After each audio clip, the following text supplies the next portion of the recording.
Thomas Paine, Thomas Paine, Thomas Paine, Sam Adams, Sam Adams, Sam Adams, Benjamin Franklin, Benjamin Franklin, Benjamin Franklin.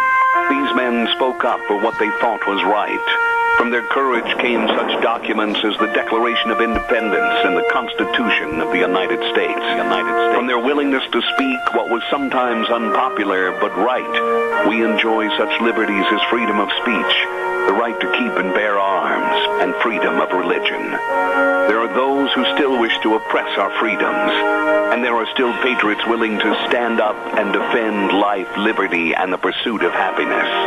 Men like Zeb Bell, who honor our founding fathers and what they stood for. It's now time for Zeb at the ranch, speaking up and defending your freedoms. Brought to you by Magic Valley Les Schwab Tire Centers and all of the other great advertisers on the program. And now, Zeb Bell. Franklin Delano Roosevelt said these words, "So we pray to God now for the vision to see our way clearly, to see the way that leads to a better life for ourselves and for all of our fellow men, to the achievement of God's will, to peace on earth." One can only pray. Good morning, everybody. Here comes Kate Smith and God Bless America, followed by a Patriot with our Pledge of Allegiance on a Wednesday. Good morning to you. And a good morning to you, your family, everybody out there on a Wednesday, January the 17th. I'm Zeb Bell, Zeb at the Ranch, with our major sponsor, your Magic Valley Les Schwab Tire Centers, all 7 locations serving you. And they've got all the traction tires for the wintertime driving. And also some of our great advertisers, like Burley Physical Therapy and Rehabilitation. Hello, Nick and the crew over at 1263 Bennett Avenue, Suite 2 in Burley, helping you get back to being you. Right now, let's go to the phone line and have our Pledge of Allegiance on this Wednesday. Good morning. Good morning, sir. How you doing? Good. I pledge allegiance to the flag of the United States of America and to the republic for which it stands, one nation, under God, indivisible, with liberty and justice for all. You know, Doug, I've got so much to talk about. I got about 1, 2, 3, 4. I got at least 9 stories here this morning, and I've got a couple that I think you're going to call back and respond to. So thank you so much for calling in. You betcha, sir. All right, thank you much. Right now, we have the world's greatest weather girl. You know, you can have these high-priced men and ladies all across the networks around the United States. No, contraire. Gina Jameson does the best. Here's Gina with our weather, brought to you by K&R Rental at 256 South, 600 west of Hebron. With Roger and the crew, number to call, 678-3122. They've got all the tools, all the equipment that you need. And if you don't know what you need, stop over and talk to them. They can help. They will help at K&R Rental. Right now, here's the weather forecast. Well, actually, it's going to be a nice day today, looking at partly to mostly sunny skies. High of about 48 tonight, overnight low of 33. A little on the breezy side for today as well. Winds out of the east right around 10 miles an hour. Tomorrow, going to be nice, partly sunny skies, high of 52. 70% chance of rain showers for tomorrow night with a low of 37. Then for Friday, slight chance of rain or snow in the mix with a high of 39. Right now we're sitting at 29. I might tell you that my wife's flowers next to the house in the flower bed are budding out. Have you noticed the trees are starting to bud out now, too? And have you noticed that I'm getting really scared that everything's going to croak when we have the next cold snap come through? You know what's going to happen. Hey, thank you so much. You're welcome. All righty. Weather forecast brought to you by K&R Rental and the great voice of Gina giving us our weather at 256 South, 600 west of Hebron on the Burley-Paul Highway. You know, you can feel free to contact them for all the information on available tools and equipment, and they can help. And they'll suggest what you need, what you don't need. They're the best. Roger and the crew at K&R Rental on the Burley-Paul Highway. Number to call, 678-3122. We have a great lineup today. Dave Beagle from Indianapolis, Indiana. And then at 9:30, a lady I've had on my program in the past, and she's really, really interesting about keeping faith in America. Leah Carawan's going to be here. And then at 10:06, we've got the full hour for the Idaho Fishing Games, so that's what's coming up today. Calls are welcome and appreciated, and all you have to do is call 436-2244, 1-866-927-4587. While I'm waiting for your call to kick off the morning this morning, Ramsey Heating and Electric at 2600 Overland Avenue in Burley. They open the doors at 7:30 in the morning and say, hello, world, and they stay open until 5 o'clock every Monday through Friday. All your heating, cooling, and electrical needs right there with people that have been in business for well over a half a century with the best of heating, cooling, and electrical needs. They've got it all, and they've done it all. Ramsey Heating and Electric in Burley, 678-0459. And before we get rolling on our first story this morning, I also wanted to mention to you that Denny's Restaurant, I am looking forward to next Thursday, the 25th. We're going to be over there for Zeb's Lunch Bunch again. Denny's Restaurant, America's Diner. And they're located at 611 North Overland in Burley and also at 291 Pole Line Road in Twin Falls. Breakfast, absolutely phenomenal. Dinner, lunch, anytime, all the time for you. And nice people, too. Great servers, and you'll love the menu. At America's Diner, Denny's Restaurant. Again, Lunch Bunch, Zeb's Lunch Bunch, will be next Thursday on the 25th. All right, calls are welcome, 436-2244, 1-866-927-4587. I don't know how. I have no explanation for this, that in the state of New Jersey, they have a new governor that took over as of yesterday. They had the swearing-in ceremonies and everything, and immediately, this man, the new governor of New Jersey, a Democrat, very liberal, decided that he would sign a bill to make New Jersey a sanctuary state. He would much rather help illegal aliens avoid the law and deportation, and he would much rather put Americans, taxpayers that are legal citizens, at high risk. I do not understand why this is happening in this country. Somebody call me and tell me why there is more protection and there is more availability of resources for illegals and refugees than we are in helping our own citizens, whether they are poverty-stricken, whether they have absolutely had some devastating effects physically and they can't work, or whether they're elderly and they're just absolutely barely able to scrape by. Why are we so willing and able to help those that are here illegally and or refugees coming in that are not going to add anything to our system, and yet we're shunning the absolute help to our own American legal system and our citizens? Somebody help me on this, because I just don't understand. They say, and I get these emails, well, you're not very Christian if you don't want to be a welcoming for all these people coming. Wait a minute. How dare you? And I have some of those right here in my hand. You know, you can give and you can give and you can give until finally you have denigrated yourself, your community, and your country to the point where you're looking for handouts yourself. And right now, with an economy that hopefully is going to bolster itself and really grow, I have no idea why we can't, first of all, think of our citizens that have been taxpayers and legal citizens first and foremost, and then look at the door and open it to legal immigrants coming into this country.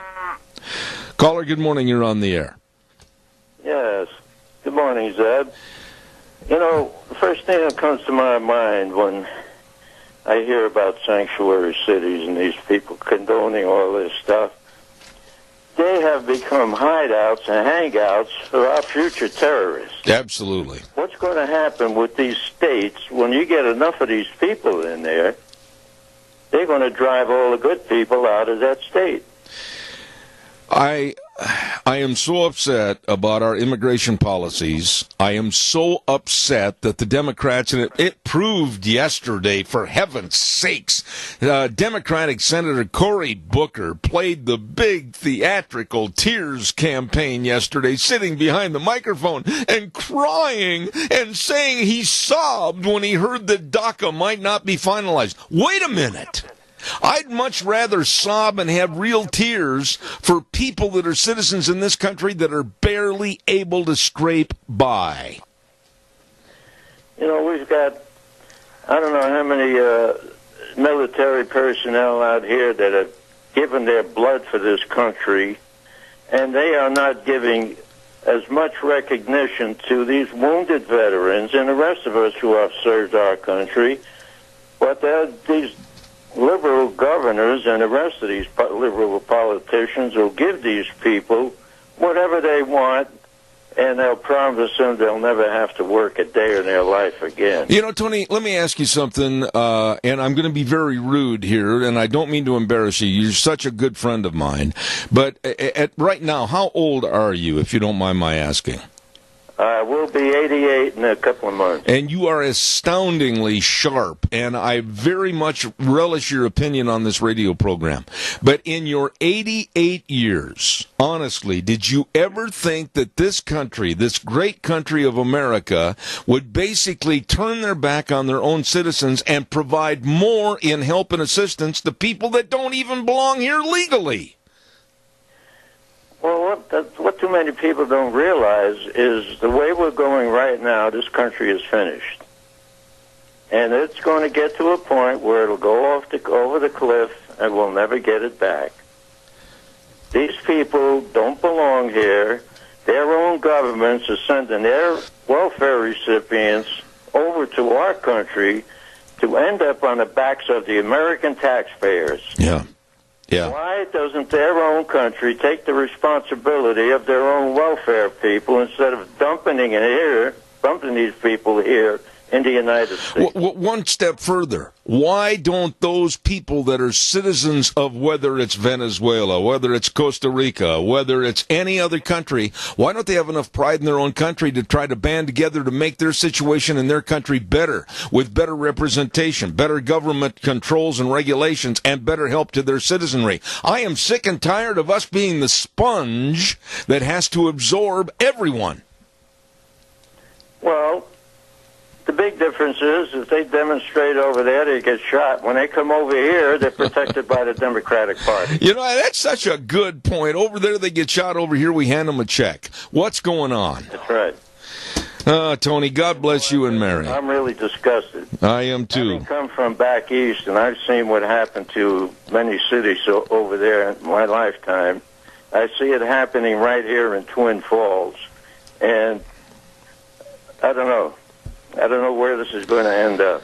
I do, and you do too. You're not telling the truth if you say you don't know where it's going to end up, because you know as well as I do where it's going to end up. We're going to end up absolutely subverting the greatest country in the world and end up at a third-rank level. Well, I'll give you a call at home later. I have something I'll let you know about. All right. Well, listen, give your wife Mary a great big hug for me. Okay, I certainly will. All right, thank you. Bye. God bless you. Don't forget our dear friends at Dino Septic Service. And I can't help it. Every time I start talking about them, I chuckle because they do a job that we don't want to do. I can remember, when we had trouble with our septic system here. It's been, about a year ago, I guess. And we called them to come over and help us with our septic tank and everything. And, oh, boy, I said, I don't want to get out there and do all that work. Well, they do a job that we don't want to do. And they do it so professionally. I'm telling you what, Dino Septic Service in Rupert, number to call 436-6526, or in Burley 678-1638. Fast, fair, friendly service. And I'll tell you what, septic tanks, pumps, septic tanks and drain fields installed, backhoe service, water and sewer lines installed, liquid waste removal. Yeah, they do it. And they do it the best of anybody. You give them a call today, Dino Septic Service in Rupert. Oh my, also, today is Wednesday, And it's what they call Warm-Up Wednesday at Pomerelle. You can take today and take a little tour of their great senior living community in Burley. And, this is just absolutely a nice place. Deanne and I went down there when we talked to Holly one day and made arrangements to take the tour. And I'm telling you what, senior living, offering the ability for seniors to maintain their independence both safely and comfortably. All you have to do is call and find out more information. 677-8212. Pomerelle Place, a place for senior living, 1301 Bennett Street in Burley. You be sure and get a hold of them today.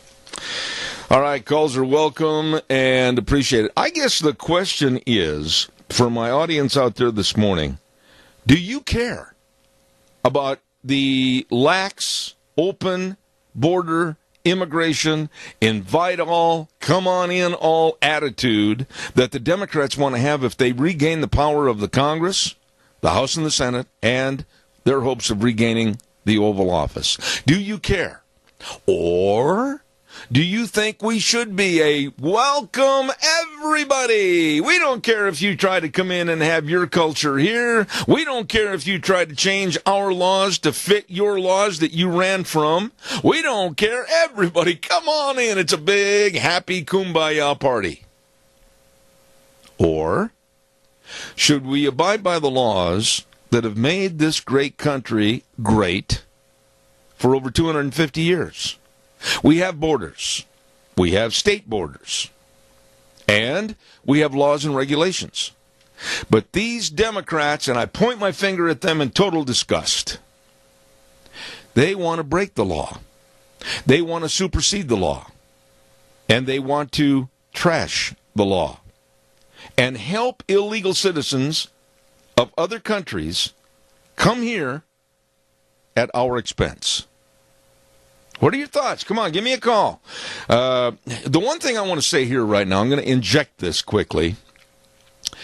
Do not think for a minute that I am going to be kowtowed by your unsigned emails, unsigned letters, or anonymous phone calls. I get so weary of these people calling, and I'll ask, well, who is calling, please?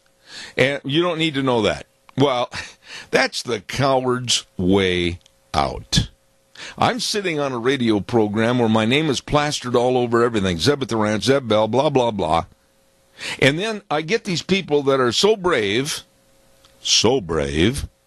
after the program, and they will anonymously, well, I don't like that, and rant and rave. And then I'll get blank emails, basically not saying who they are, or letters unsigned. Don't do that. At least have the spine or the backbone to acknowledge who you are and stand proud for your opinion. But I find that does not happen with the liberals. Calls welcome, 436-2244, 1-866-927-4587.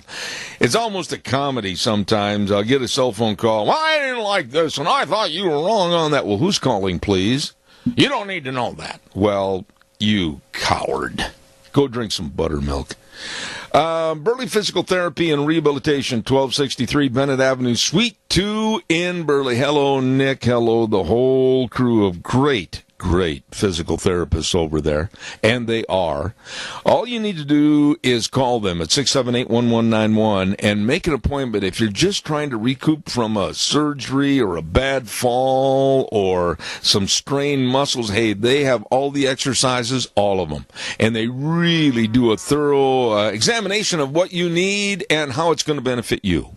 And they've got that hydrotherapy pool, too, the only one of its kind in existence to help you. Burley Physical Therapy and Rehabilitation, 678-1191. You give them a call today.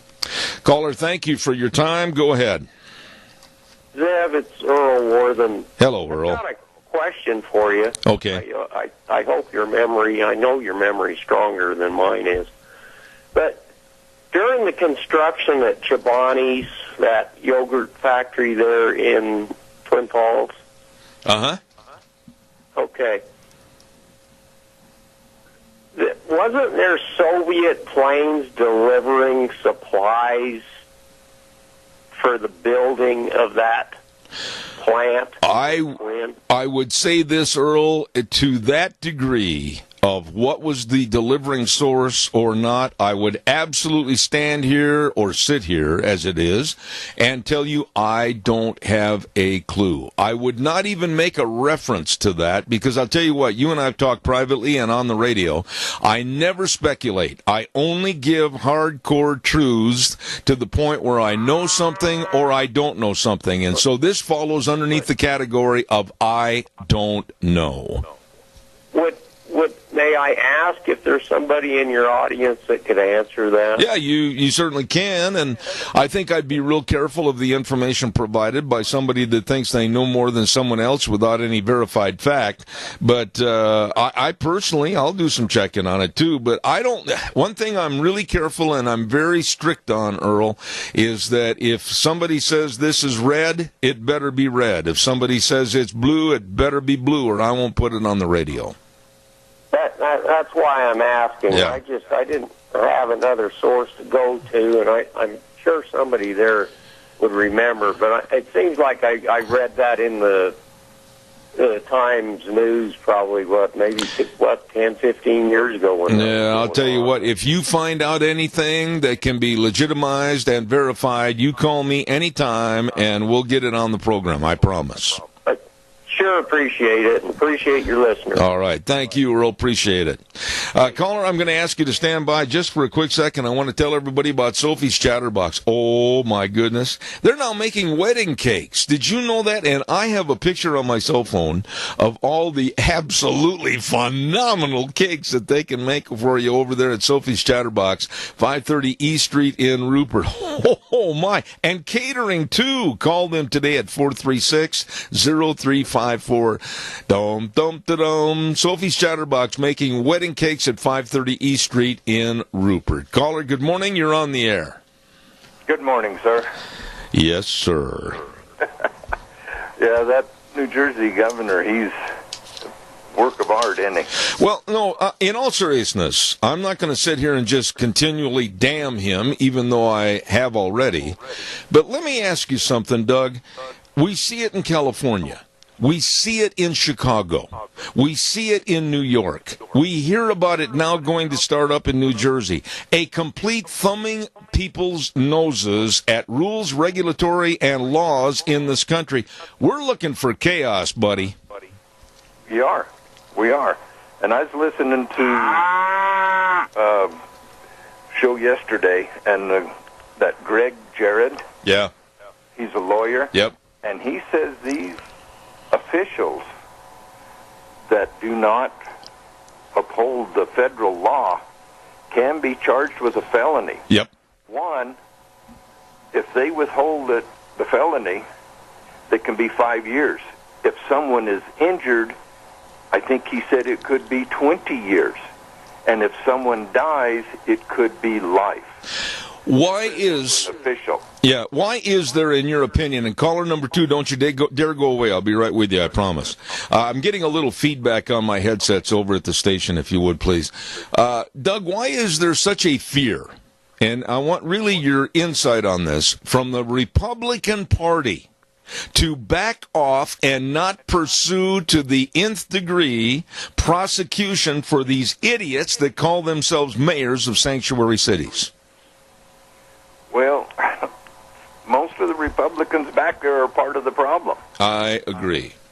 You take the National Chamber of Commerce, I'd love to know how much money they pump into each one of these congressmen's and senators' budget and personal pocket. Yep.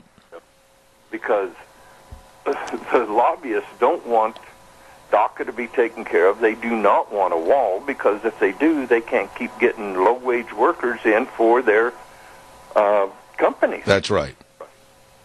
And that's exactly it. And if we had the wall and had most of these illegals out of here, the wages would be around $20 an hour, because there would be a shortage of workers, and the people could get the wages they deserve. And not only that, but everybody would say, oh my goodness, we can't go $20 an hour, but you're paying legal citizens that reside here, pay their taxes here, buy groceries here, and want to keep their kids in school here. So the money actually is a recirculating type thing, and you're going to be actually, in the long run, saving money. I dare somebody to tell me I'm wrong. Really, this is very true. And if you hire illegals, okay, I read somewhere, and I think it's close, I can't verify it, but they said $56 billion a year is wired out of the country to other countries by illegal workers. And $56 billion, think about that. Think about all the debt that we have. Think about all the foreign aid that we have to various countries around the world and start adding up. Well, we sent $1 billion over here. Here we sent $2.7 billion. Here we sent $3.9 billion. And you can get a lot of countries taken care of on the $56 billion a year that's leaving here. Exactly. That's exactly it. And real quickly, so this other caller can get in, I'd like to touch about that deal in Hawaii, that false alarm. Oh, Lord. You know what that showed me? It showed me that the government there in Hawaii has not educated the citizenry on what to do if it happens. Yeah. I mean, it was total chaos because nobody knew what to do. And I used the word funny not in a humorous sense, but I use it in the sense of just weird. People in hotels, people that were walking down the street, they looked at one another, and I've read excerpts where they said, well, what do we do? What do we do? Where do we go? We don't know. There's nothing as a program. Exactly. When we was in school, we used to get underneath the desk and bend over and, you know, sure, that would have really helped us, but I mean, at least we had something, you know, that they thought we should do. But the government in Hawaii has not educated the citizenry at all in case of a natural disaster such as that. I agree. It's not a natural disaster. That's not a wave hitting them. It's not anything with weather. It's absolute heinous dictators like Kim Jong-un trying to show their power play. And if you think it's gone away, think again. Exactly. Yeah, that was a bad choice of words there. I got to run. Hey, God bless everybody. Let's take care of our senior centers. All right, Doug. Thank you. Appreciate it. I am so sorry, caller number 2. You've waited patiently. Go ahead, please. Well, thank you, Zeb. Hey, this is Clarence. The gentleman that was on there was very, very informative. All right. Anyway, what I called mainly about is a problem that we have right here in our own little area right here, over here in Minidoka County. They're talking real seriously about taking the school buses, the transportation, and turning it over to a private contractor. They've done that in other places, and, you know, I've talked with other bus drivers that work for these other companies, and they don't really care about the kids like the bus drivers they have now. We take all the children's to heart, you know, and try to protect them the best we can and help them the best we can. I don't understand what they think they're going to gain by doing this. And there's a lot of folks out there, a lot of parents out there that I think should know about what's coming down here, that they have no idea yet. I've talked to a few of them. They said that's the first they've heard of. So any of them over in the Minidoka County that are listening, I think you need to get a hold of your school board and ask them just what is going on. Well, let me ask you this real quick. You really shifted gears on me, and I wasn't aware of what you were going to be talking about. And once again, over at the station, I'm getting a lot of feedback on these calls in my headsets, please. But tell me, caller, what's the advantage or the disadvantage of going to a private concern versus what they're doing right now? What are they trying to save? What are they trying to do? I have no idea, Zeb. This is what I'm saying, that they've talked about this once before. From what I understand, I wasn't there. I've only been there maybe 4 years, but They talked about it, say, 6 or 7 years ago, and looked into it, and they couldn't see where they was gaining anything. They weren't saving the school district any money on the situation. In fact, when it got done with all the figures and that, it was going to cost them more. Yeah. And not get the service they're getting now. I tell you, I really don't know what they're shooting for. I'll tell you what I'll do, and I'm not going to do it on the air. You can understand and appreciate that. I'm going to try to get some facts, figures, numbers, and talk to the powers that be. And if there need be, I'll put a story on my segments this next week. And I appreciate your call. Beautiful. Thank you. All right. God bless. Thank you, sir. And God bless you, and keep up the good work. I appreciate that. Thank you. That's very nice of you. Thank you. Real quick, before I do a commercial break, and I want more calls. I got other stories that'll knock your socks off here this morning. I want to give a great big shout-out, congratulations to two people that have been so nice to Deanna and I, and so absolutely supportive of everything we do on the radio, and also a Lunch Bunch. Jerry and Ross, I'm sorry, she's probably so mad at me. I don't know why I did that. Jerry and Rose Voss. Thank you. That sounds so much better when you say the names right, Zeb. They're celebrating their anniversary today. And Jerry and Rose, I say God bless you and thank you for all you do, all you've done, and many, many more happy years together. Jerry and Rose Voss, wonderful people. Happy anniversary. All right, let's see what we got here. I want to remind you about the urgent cares. You know, these are people, I know Kyle James very well, and here's a young man that absolutely is bent on making sure that he helps you keep your health care costs down. That's why they started, of course, the urgent cares. Riverview Urgent Care in Burley at 382 North Overland in Burley, and also Urgent Care of Jerome, 133 West Avenue A in Jerome, and Urgent Care of Twin Falls, 2392 Addison Avenue East in Twin. You know, here's the thing. You go in there, you get treated, not seated. And they're open 7 days a week, qualified providers, always on staff.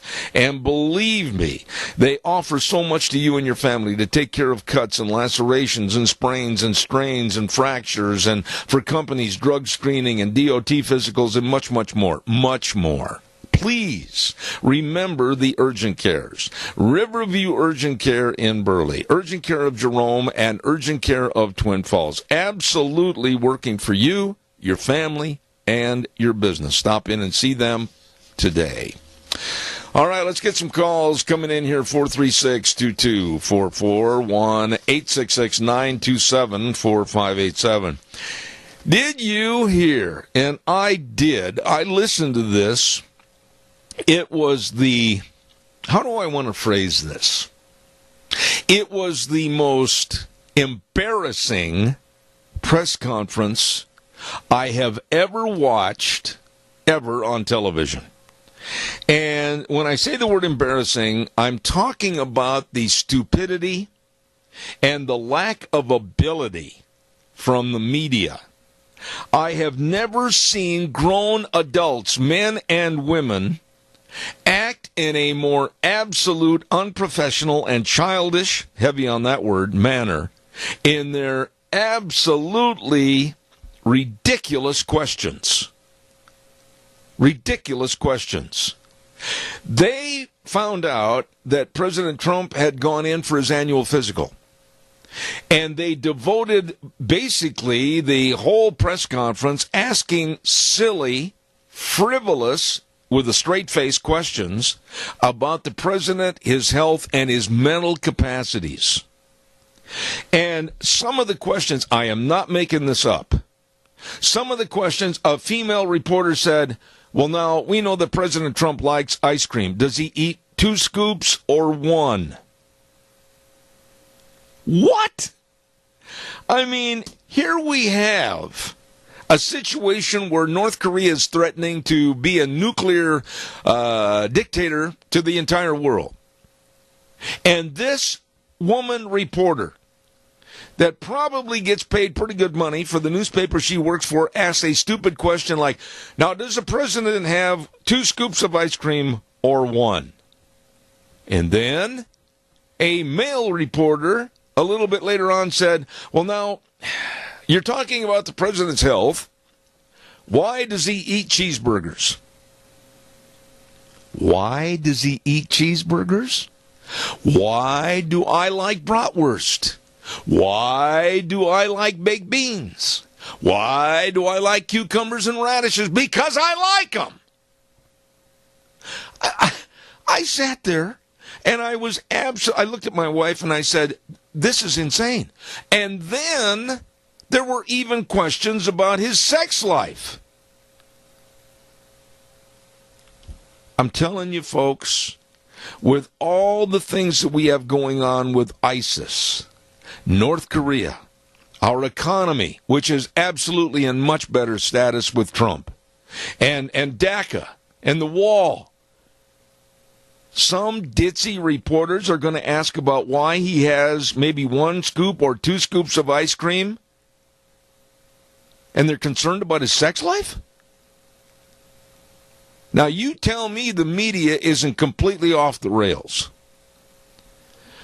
436-2244, 1-866-927-4587. Honestly, I sat there. It was a jaw-dropping experience to see some of these people from CNN, the Washington Post, others, the New York Times, ask questions that absolutely were just totally mind-numbing. I got to tell you this, though. I was listening to some interviews that were kind of man-on-the-street interviews in Ohio. I don't know if you caught this or not, but they were interviewing some people at a restaurant in Ohio. And they went up to this one old-timer, and they asked about Donald Trump and what Donald Trump needs to do to combat the negative media. And this guy was a farmer, and he had that slow drawl, and he says, keep plowing. I love that. It said it all. Donald Trump, keep plowing. I loved it. That guy was far, far superior to any of these stupid news media people. Caller, good morning. You're on the air. Yeah, I was watching the reporters asking the physician about Trump's health, and there was I know you probably know this, but he told them that he was healthy enough to serve 2 full terms. Yep. And I'm telling you, man, they that's the last thing they wanted to hear, and then they just kept beating it, and they're mentally ill, Zeb, mentally ill. And, it doesn't matter what is happening around them and all the good things that are occurring. They don't care about the people. That's right. All they care about is control, their socialist agenda, whatever else it is, their depraved lifestyles. If we knew what these people did, we would probably be more than shocked, but maybe not anymore. Did you notice, though, Randy, when you were listening that they were just begging and wanting to hear the doctor say, well, we found a lump, or we think that maybe he has pre-cancer, or we think he has some kind of a heart condition. They were begging to hear that. And when they kept hearing the answers about this man is in absolute great shape at 71, his heart is in great shape, everything we checked about him is great, he is not on the verge of mental illness like that one reporter tried to get an answer for, they have nothing to do but crawl back underneath their rock and try to figure out what to write about. Well, you get so sick and tired of them that you become physically furious, and you can't do anything about it. But you just want to, start getting rid of them, with not literally, but just Yeah. And so it's just you're so sick and tired of the destruction and the resistance, and you say, out here where it really matters. We're very happy, and we are so grateful that this occurred, because I'm going to tell you, a year into the Hillary Clinton administration, who knows? Well, would the Bundys have been released? Yeah. With all the things we would have a liberal judge. The Supreme Court would be done, and it's just so many things he's done that if you start researching it, and I know you do, but people just don't even realize all of the good things he's already accomplished in 1 year with all this resistance. I agree with you. I got to run and do a weather forecast, but I'll tell you what, yesterday watching that news conference, I just wish that I had a tape of it. And I'd like to save it, and then when I run into some of these Democrats that act so frivolously stupid, I'm just going to say, hey, by the way, I saw some of your ilk on television, and then replay it for them. Hey, quickly, Mike Zimmer, after the game, the Minnesota Viking game, says the good guys won. If you remember in 2009, Bountygate, Sean Payton was suspended for a year because his defensive coordinator was intentionally trying to hurt Brett Favre, and the lucky year we weren't able to have him. Yep. And you know something? When Zimmer said the good guys won, I thought, well, that was kind of a subtle statement, and then I started to think about what he really meant. Oh, hang up. It wasn't as subtle as you think it was. I appreciate that. Thank you. Apparently not. God bless you.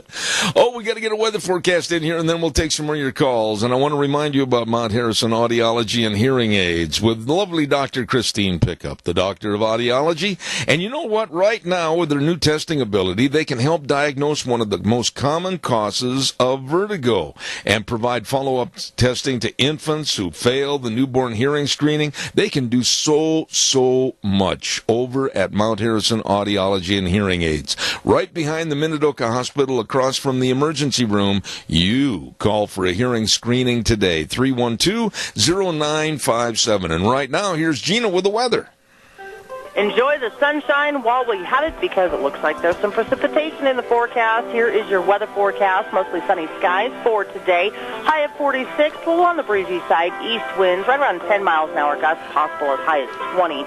Tonight, partly cloudy skies with a low of 30. Tomorrow, partly sunny skies with a high of 51. East-southeast winds right around 13 miles an hour. Tomorrow night, rain is going to be likely. About a 70% chance of rain. Possible snow showers in the higher elevations after midnight. Cloudy skies with a low right near 34. For Friday, rain is likely before noon, then a chance of rain and snow showers by Friday afternoon and a high of 41. That is your weather for Zebeth Ranch. Thank you, Gina. Thank you. And, of course, don't forget, don't you dare put it off. You be sure and get a hold of Mount Harrison Audiology and Hearing Aids today. If you're noticing any diminishment in your hearing, you give them a call. For a hearing screening, they can and they will help you. 312-0957. The number to call, Mount Harrison Audiology and Hearing Aids. Now it's your turn. Give me a jingle on the landline, 436-2244, 1-866-927-4587. Well, by the way, Ron Ellis, my dear friend, used to live in Burley and now living up towards American Falls. Ron Ellis always sends me great little tidbits, and he shows me, sent me a little picture this morning of a battleship, one of our American battleships, just absolutely encrusted in ice and snow. He said, "Where's Al Gore? He should be standing on the bow." And then also to Al Gore and all you kooks that believe in all this climate change and global warming, in Houston, Texas this morning. Yeah, Houston, way down there. It snowed. Oh, and by the way, a town that I have gone to many times, Dallas, Texas this morning was 15 degrees, which was colder than it was up in Alaska. I just thought I'd throw that out to these global warmers. Hey, don't forget Barry Equipment and Rental. Sales, service, and parts, and they're located on Addison Avenue West in Twin Falls. Also with Nampa, great big store up there, and Juan and the crew at 159 West Highway 30 in Burley. Oh, they've got a special deal. Negative interest on all Bobcats. That means the interest on a machine is subtracted from the price. you save money. Better get in there today. They've got all the Bobcat excavators, new and used excavators. I want to get one so bad. I need one so bad.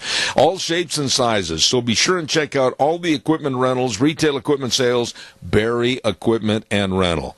Highway 30, right there at 159 West Highway 30 in Burley, Twin Falls, and Nampa, serving you.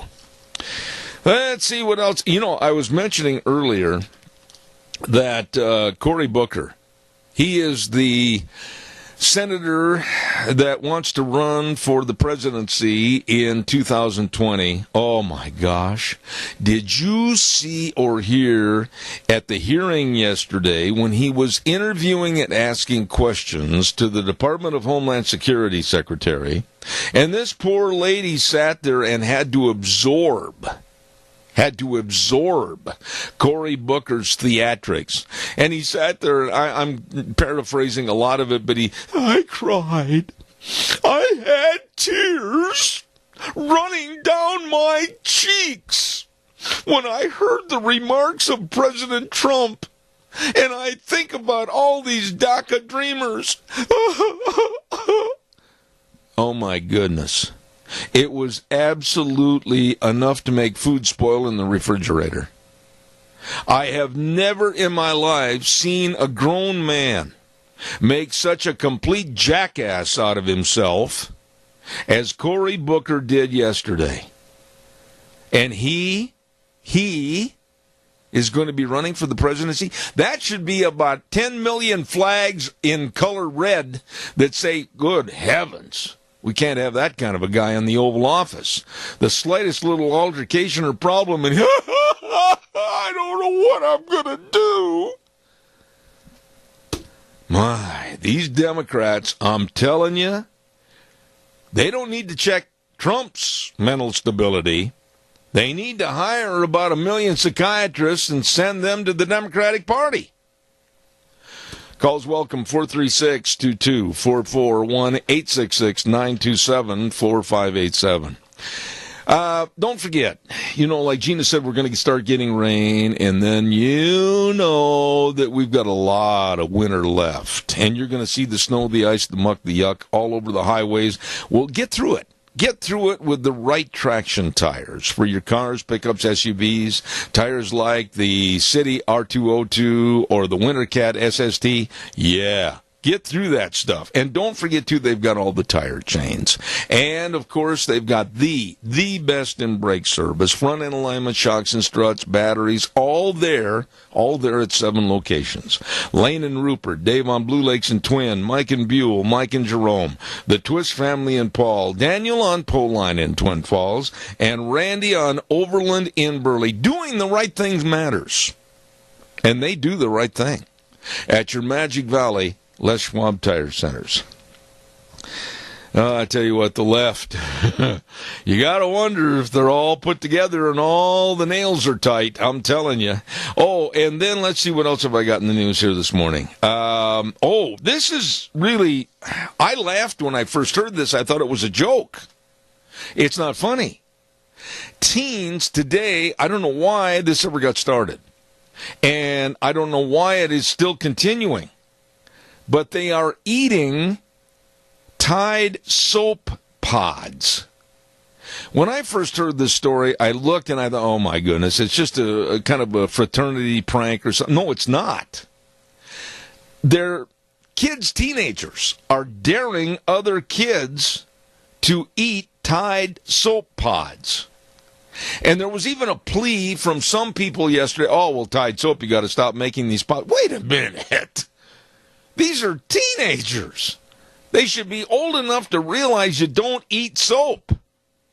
And some of these dumb kids are saying they've got a game called Take the Pod Challenge. Parents, if you have any inkling that your kids are doing something so stupid, please take them in the living room and do not be gentle into that good night. Tell them the ifs, ands, and wheres of what is good, bad, and ugly for their systems.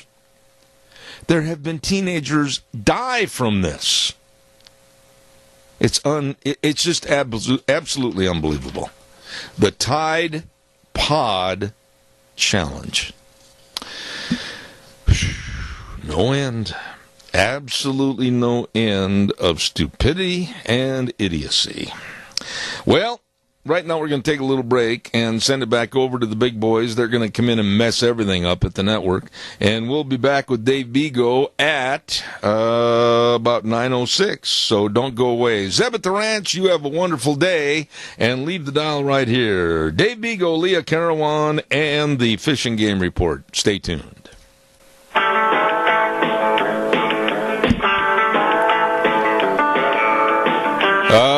Welcome back.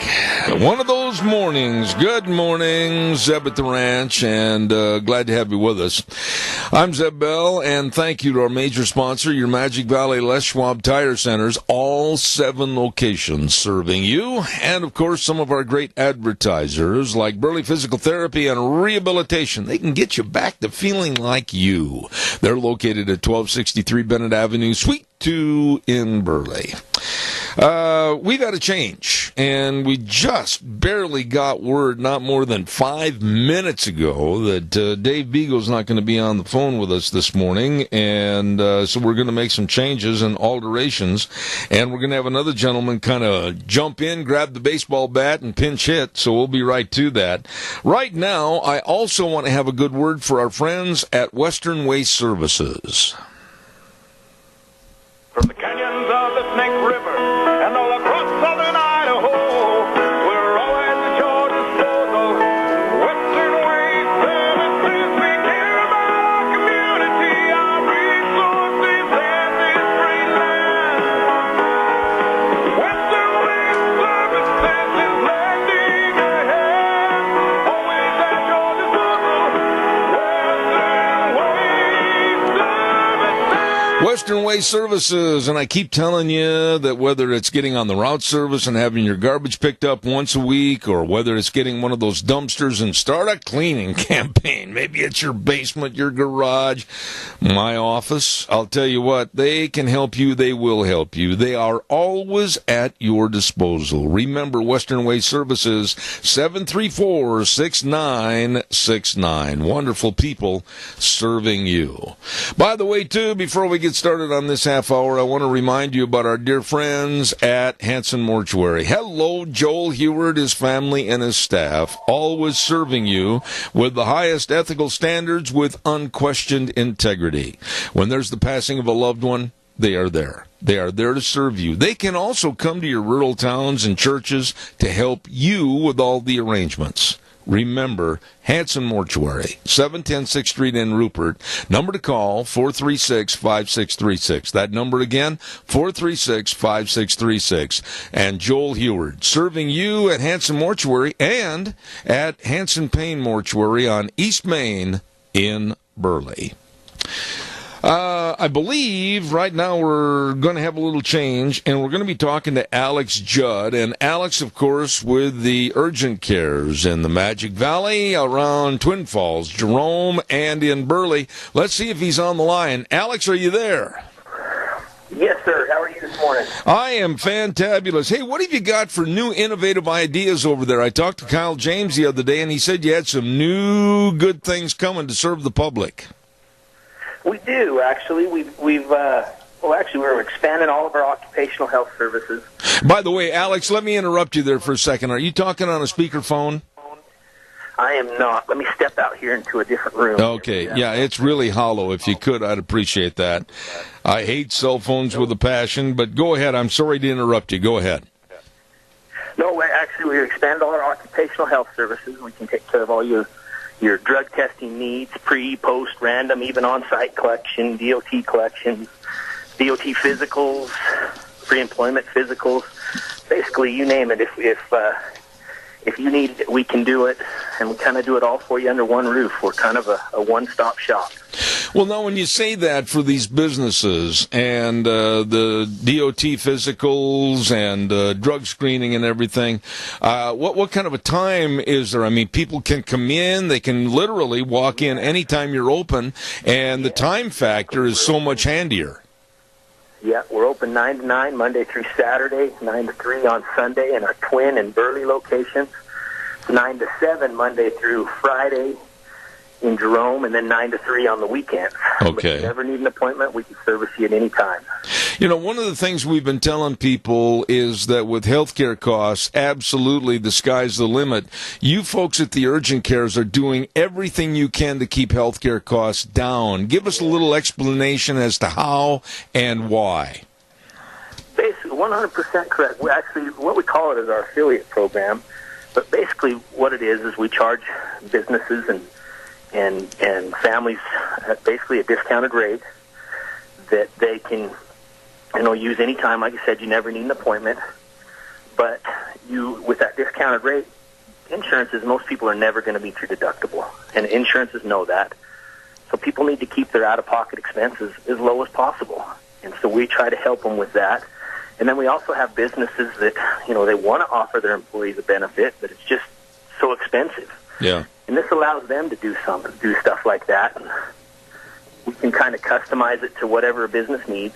If they want to pay, say, 80% for their employees and their employees pay 20, or 20% and the employees pay 80, or even sometimes the businesses will, allot $400 or something like that for their employees to, the credit to use for health care throughout the year. And honestly, Zeb, that's plenty, because the average person only goes to the doctor less than 3 times a year. Right. That includes the ones with a chronic condition that may go, say, 12 times, or the ones like me. Actually, I was pretty blessed. I didn't go to the doctor at all last year. Wow. So I'll tell you what, it's a good thing you're not a dentist officer. You'd never see me.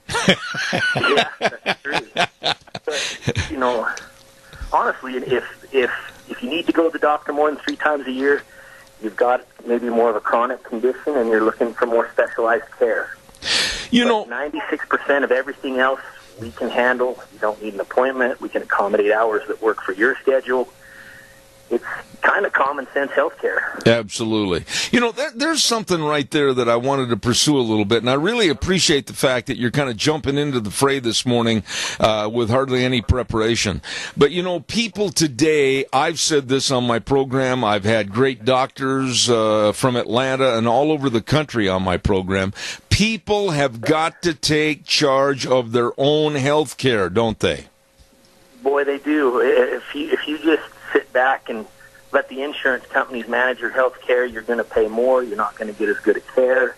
You have to, wait on booking appointments and all number of things. But there's even, there's all sorts of supplemental insurances and stuff out there that are trying to help with this health care problem, with premiums going up last year between 30 and 60%, deductibles for families getting ridiculous that, nobody will ever meet them. Right. And the insurance companies know them. You really have to start to look for better ways to get your family the coverage that they need. Absolutely. And to be honest, the healthcare field's the only industry in the world where you pay for coverage before you need it. Yeah, that's exactly right. I don't go pay for gasoline till I need gasoline. I don't pay a premium every month because I might need gasoline. So a guy told me the other day, it's kind of like starting your car and leaving it run all day because you might drive it home that night. Yeah. Yeah. Alex, let me ask you this, and I'm going to shift gears a little bit because I heard another terrible, tragic story this morning about a 10-year-old boy that died from the flu. Well, tell me what's happening here. We've had some cases that have been on national news about people in their 40s, people in their 60s, and now this 10-year-old boy. Is this a different strain of flu, or what's going on here? I think that the flu shot, they said this year, was about 30% effective. And then a lot of people don't believe in flu shots, but even 30% effective did give you some protection. But every year they do try to plan a flu shot for, what they kind of anticipate coming. Okay, now when you say that, they plan for what's coming, and I'm going to really show some naivete here, so help me. How do they have any plans for a virus or a bacteria that's going to create and stimulate a flu virus? How do they know what might be coming down the pike as to how to mix the formula? Well, I think that, and again, I'm a little bit naive in this department myself, but as things evolve, they kind of get an idea and a pattern as to how they're evolved, and then they they generate a shot that they believe that will be effective. What Okay. they do to meet the demands, most of those shots are created in March for the flu season that comes in the fall. Okay. Now, what about the flu shot itself, though, Alex? I mean, like, we had our flu shots, I think it was, back around the 1st of October. What's the longevity of those flu shots? It just depends on the strain, but it's just a couple months. I see. Should a guy retake a flu shot and have more than one taken during the year? If there's some left, most of the time, flu shots, people will run out of them, sometime around now because the flu season should have peaked and been moved on. And if it, in this case where it's a different strain, you're still taking a shot for maybe an older strain. I see. Now, the flu itself, I've never really understood this. You've had the flu. I've had the flu. I can remember when I was in high school having the flu and maybe being sick for a day or two at the most and then getting back and jumping. My daughter homesick with it today. Oh, my. But really, when you have the symptoms of the flu, can't almost 90% of the flu be basically stay at home, stay covered up, stay warm, drink a lot of fluids? Isn't that the best way to address the flu? Yeah, just ride it out and let it take its course. We do have a test that'll verify that you have the flu. Stay hydrated. If symptoms get too rough, though, you definitely need to seek the attention of a certified provider. Okay. Well, I'll tell you what, you have been very, very interesting to have on the program this morning, and I wish you the absolute best, especially you're kind of like the reserve quarterback this morning coming in and throwing a touchdown pass. Thanks for filling in. Well, I appreciate it. Thank you. Alex Judd over at the Urgent Cares, Riverview Urgent Care in Burley, Urgent Care of Twin Falls, and Urgent Care of Jerome. Thanks, Alex. I'll be in touch with you, man. Thanks a lot. Thank you, Zeb. All right. Take care. They are wonderful, wonderful people over there, and really appreciate it. What happened is Dave Bego sent a memo during the first hour that we can't check because it's sitting right here next to my desk, and all the noise and everything from the machine running. And I'm sick. I can't get on the air this morning at the last minute. So we quickly called Alex Judd, and God bless him for filling in. Now I'm going to ask you to fill in. Give me a call, 436-2244, 1-866-927-4587. While I have a moment, I want you to realize some really good people helping you and your animals stay healthy. Ark Animal Hospital, 750 21st Street near Connection Credit Union in Heyburn. Number to call, 678-1177. Now, I want you to remember this. If you have a puppy, you got a puppy for Christmas, or you got a bunch of little puppies at home, now is the time to get a current pyro vaccine. Don't forget, this is very, very important. And something, too, to remember, the dogs sometimes, they'll come up and they'll go lick, lick, lick, lick, lick, lick, lick, and they'll lick you in the face and on the cheek and everything. Woo! And sometimes their breath is really ugly. Don't forget, February is teeth cleaning month at Ark Animal Hospital. 20% off right now if you make your appointment today. So don't forget, Ark Animal Hospital, 750 21st Street in Heyburn, 678-1177. They do have the warm hearts for the cold noses. I love that. All right, calls are welcome, 436-2244, 1-866-927-4587. A story that it's just so maddening, frustrating, and it just makes you grab a hold of the chair with both hands and make your knuckles white. It did me. There was an illegal alien cop killer. Illegal alien cop killer in court yesterday. And he was given a chance to speak. And by the way, this heinous killer had killed 2 policemen. Had killed 2 of the men in blue. And when asked if he had anything to say, he came out and said he was only sorry that he had not killed more police. I was outraged. I was outraged. And outraged is a kind word that I'm trying to maybe hold down some of my temper and some of my verbiage. To think that this man was an illegal alien, and to think that he just wantonly killed 2 policemen, took 2 fathers out of their homes, and their children will grow up without a dad. And when asked his thoughts, he said, well, I was only sorry that I didn't kill more. And then I thought about the illegal alien this past weekend that commandeered a bus from Milwaukee down to Chicago because he absolutely wanted to make sure he got into the sanctuary city of Chicago. And he threatened to kill everybody on board, and the police had to use spike strips and everything else to stop the bus and finally get him arrested at a great risk to all the people on the bus. Illegal alien. When's it going to stop? Cities like Chicago, and now the state of New Jersey, Bill de Blasio in New York, San Francisco, L.A., around the country, people thumbing their nose at basically the rest of us and saying that we're the bigots and we're the hate mongers if we don't want these people here. This story saddened me so bad because I know so many police officers around the United States, be it Missouri, Wisconsin, Florida, New York, L.A., Kern County and Bakersfield, dear, dear friends down there. And to think that they're nothing more than targets for illegal aliens, it just, what kind of a society are we living in where politicians will protect them, the illegals, more so than us? Tell me that's not sick. Calls welcome, 436-2244, 1-866-927-4587.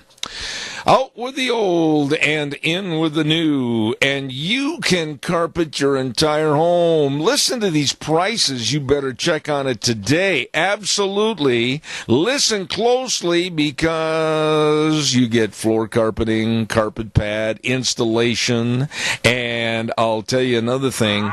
2 years interest-free. You better check it out today at Lee's Furniture, Floors, and More. All the beautiful carpeting. You can get the standard carpet for $69, better carpet $89, and premium carpet $99 per month. Yes, interest-free. Check it out for 2 years at Lee's Furniture, Floors, and More with our dear friend Jeff and the whole crew at Lee's Furniture, Floors, and More in Burley. You stop in and see them today.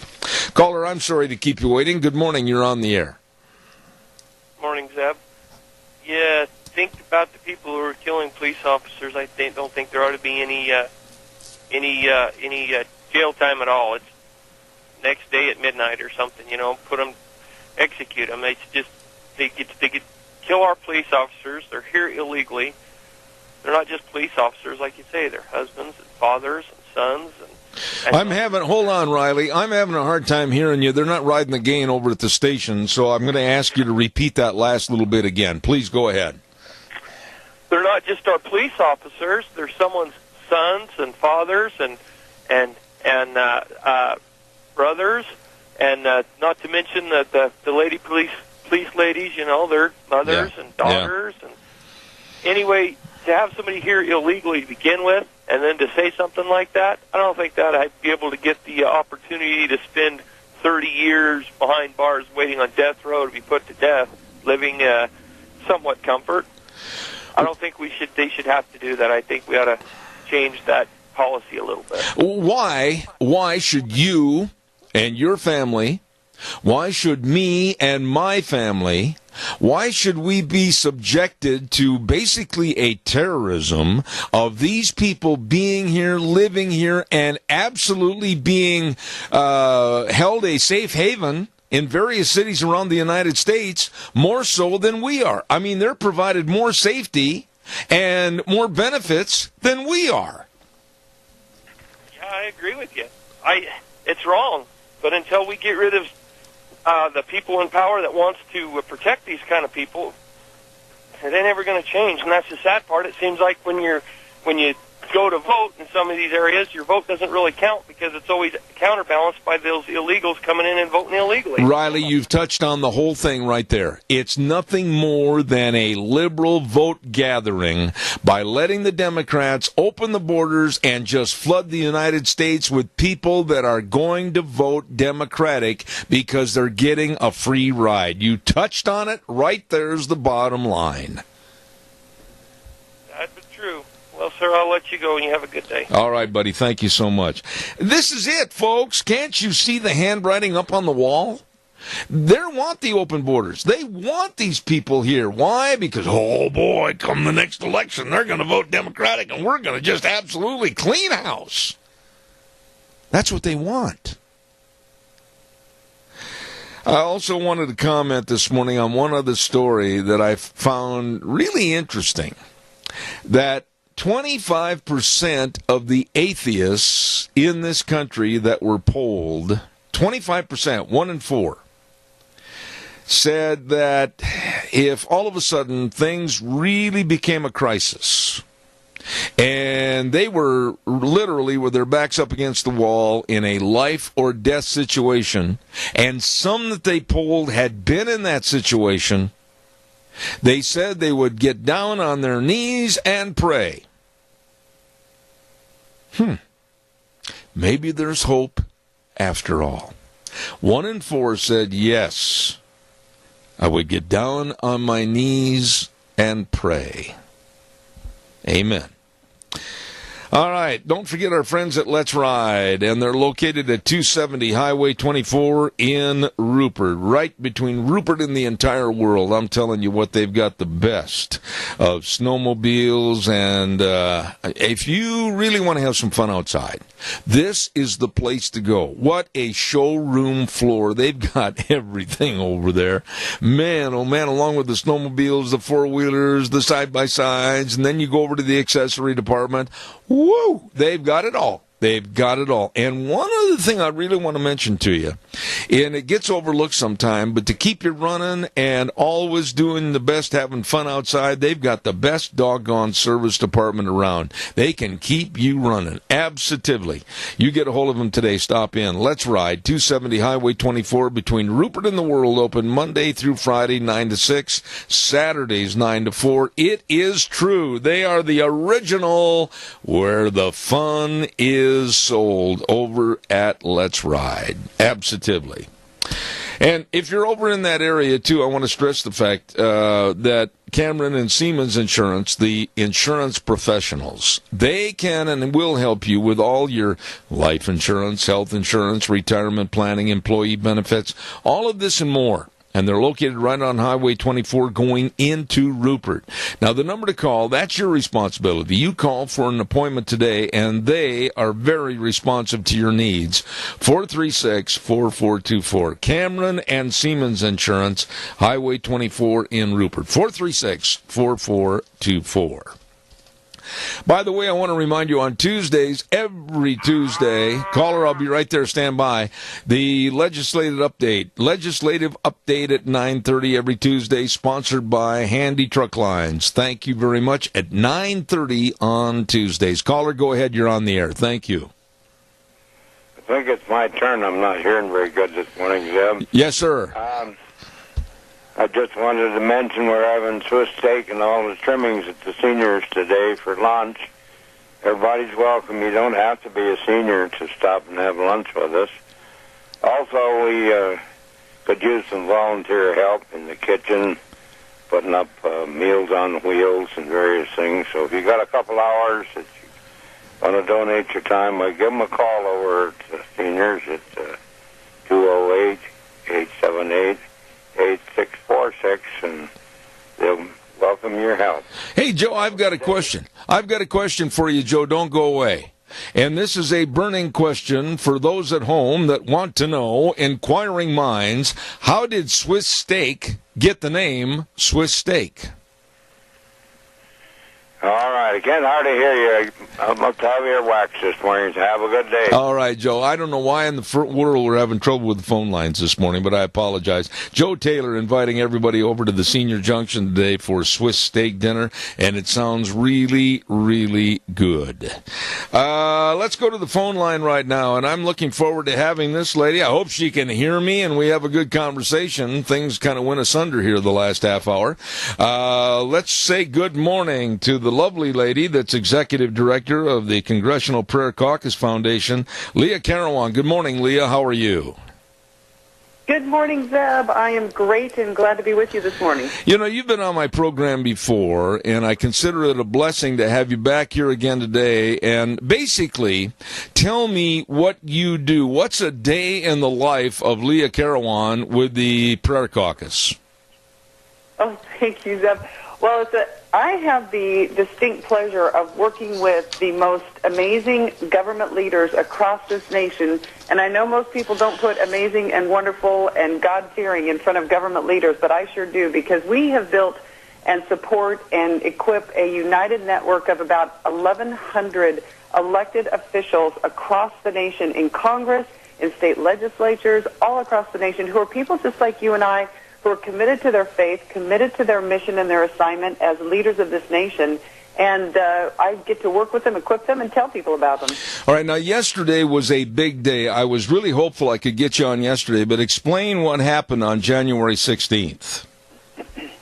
Well, yesterday was National Religious Freedom Day, and all across this nation in over 30 states, elected officials stood up in their state capitals and proclaimed their commitment to stand for faith in this nation and encourage prayer for our leaders in our nation, and to make sure and to give a positive message to refute the negative narrative that's been going on. And then not only that, because we knew that people couldn't get to all these state capitals, we actually joined together on a nationwide live streaming event where we had all these states being live streamed through our Keep Faith in America Facebook page, our Keep Faith in America website.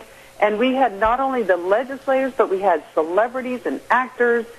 We had governors, everyday Americans, faith leaders, put aside their differences, came together bipartisan, all ethnicities, all denominations, all kinds of faiths came together and said it's absolutely important that we start taking a stand for faith in this nation. Leah, let me ask you this, and I'm very blunt on this program, and I expect my callers to do the same. Are you seeing a diminishment of some of the so-called Hollywood crowd or the actors in the entertainment business or the singers? Are they afraid, like many are, to stick their necks out and say, yes, I'm a Christian, yes, I'm proud to pray? What are you seeing? Yes, absolutely. In every walk of life, in every single segment of our culture, you have people who are saying, I'm afraid to take a stand. I'm afraid to actually even discuss my faith in the public square because I'm afraid that I'm going to lose my job if I talk about God. I'm going to be court-martialed if I'm in the military. I'm going to be a student who's sent to the principal's office, or like the 7-year-old in California, there's going to be a sheriff sent to my home telling my mom you can't put Bible verses in my lunchbox. I mean, it's just become absolutely ridiculous that we have become a culture that discourages people from being public about their faith, and it's absolutely true in Hollywood, in the media industry. We have a lot of people there that believe strongly in their faith, and they want to make films, and they want to speak out, and they just want to have the same freedom that everybody else does to talk about the things that matter to them. Well, yeah, we all have that freedom. There's no way that it would stand up in court, even today, that you can't have a Bible statement or passage in your lunchbox. There's no way that anybody can prosecute you for that. And it's the fear, it's the kowtowing, it's the bullying attitude by the liberal left. They are trying to just make us afraid. But you know something? The real people that are at fault, Leah, are you, me, and others, because we don't stand up, stand tall, stand proud, and just absolutely say enough is enough. That's exactly right, Zeb. That's exactly right. You couldn't have said it better. That's what is so discouraging, is people actually believe the narrative on the other side. It's like believing the enemy's propaganda. You cannot give in when they start to threaten that they're going to sue you. Now, the challenge with all of that is that people have gotten sued. They actually have had crippling fines, lost their business, big court martials, lost their jobs. And that is what is so discouraging right now, is that we have judges and we have people in place in authority that believe the other side, and are acting on that irrationally and unconstitutionally. And that's really where we're trying to get this message across, is to tell people, stop giving in to the other side's bullying tactics, and take a stand and protect the people of faith. Don't punish them for stepping out. Protect them for stepping out. Isn't it absolutely insane and borders on complete ridiculousness that a society could change like ours and Christians are diminished, Christians are absolutely given the backhand, Christians are told to go sit in the back of the bus, when in essence every single day, every piece of currency says, "In God we trust," but boy, we sure don't act like it. No kidding. And not only that, our national motto is "In God We Trust." Can you imagine telling students at school, you cannot talk about God? It's our national motto, for goodness sakes. There's a reason. Those are not just 4 words. This is what is the heart and soul of America, and why we're a free country, and why we're the envy of the whole world, is because of that, because our motto is "In God We Trust," and we believe that. But here's the thing, 4 quick things that I want to say that has been the effect of the anti-faith agenda. People should be encouraged, because this is not an organic slide. There actually is an organized, well-orchestrated agenda to take God out of America. Just a small percentage of people got us here, and a small percentage of people of faith can get us in the right direction. But here's what they were able to do. They rebranded Christianity to where we're the enemy. They isolated our Christian leaders. When they stand up, they're swarmed on and devastated. They've limited the opportunities to present the Christian message, the positive message, and then they've made it artificially costly for Christians to actually live out their faith. And those are the things that we're going after. We need to reverse those trends in America. But okay, now I'm going to say this, Leah, and you may not agree with me. It might sound harsh, but it's the way I feel.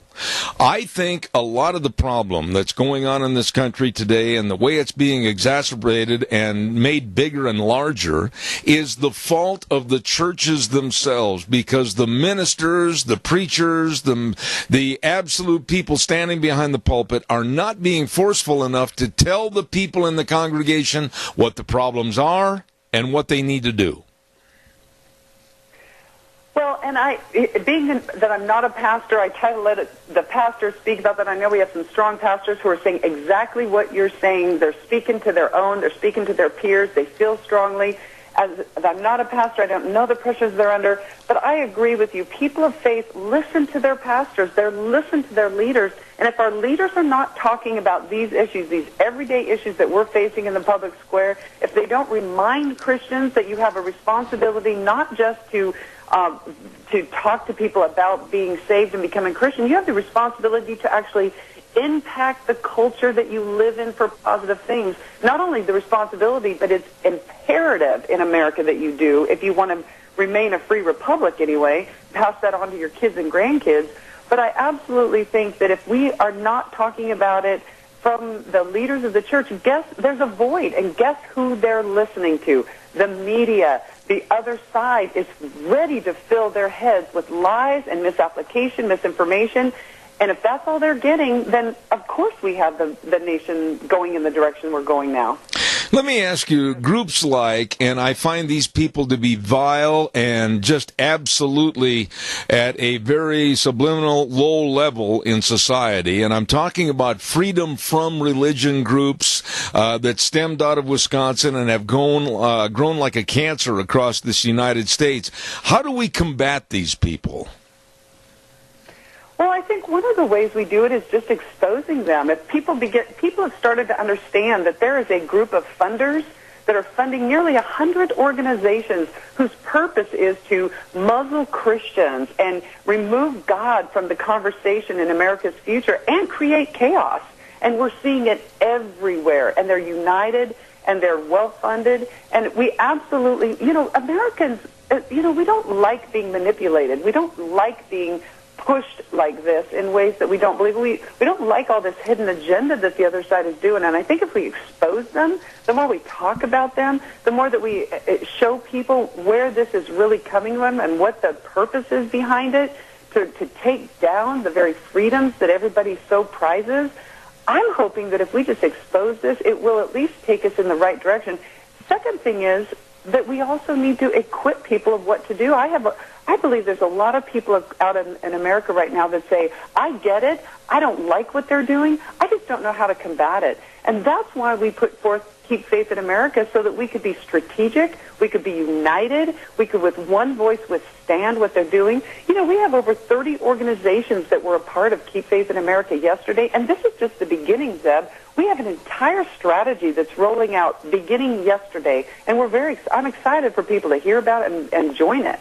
Let me ask you this. Have you seen, in your position, have you seen good, bad, or ugly since the Obama administration and now into the Trump administration? What are some of the changes that you've seen and heard?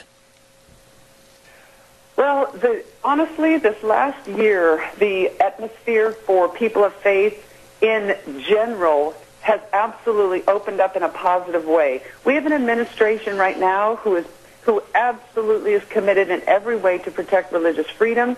He believes, and many of the staff believe, that faith has a critical part to play in laws and policies, in solutions, and they've opened up wide the opportunity for people of faith to be protected and also engage in new ways that we haven't seen in nearly a decade.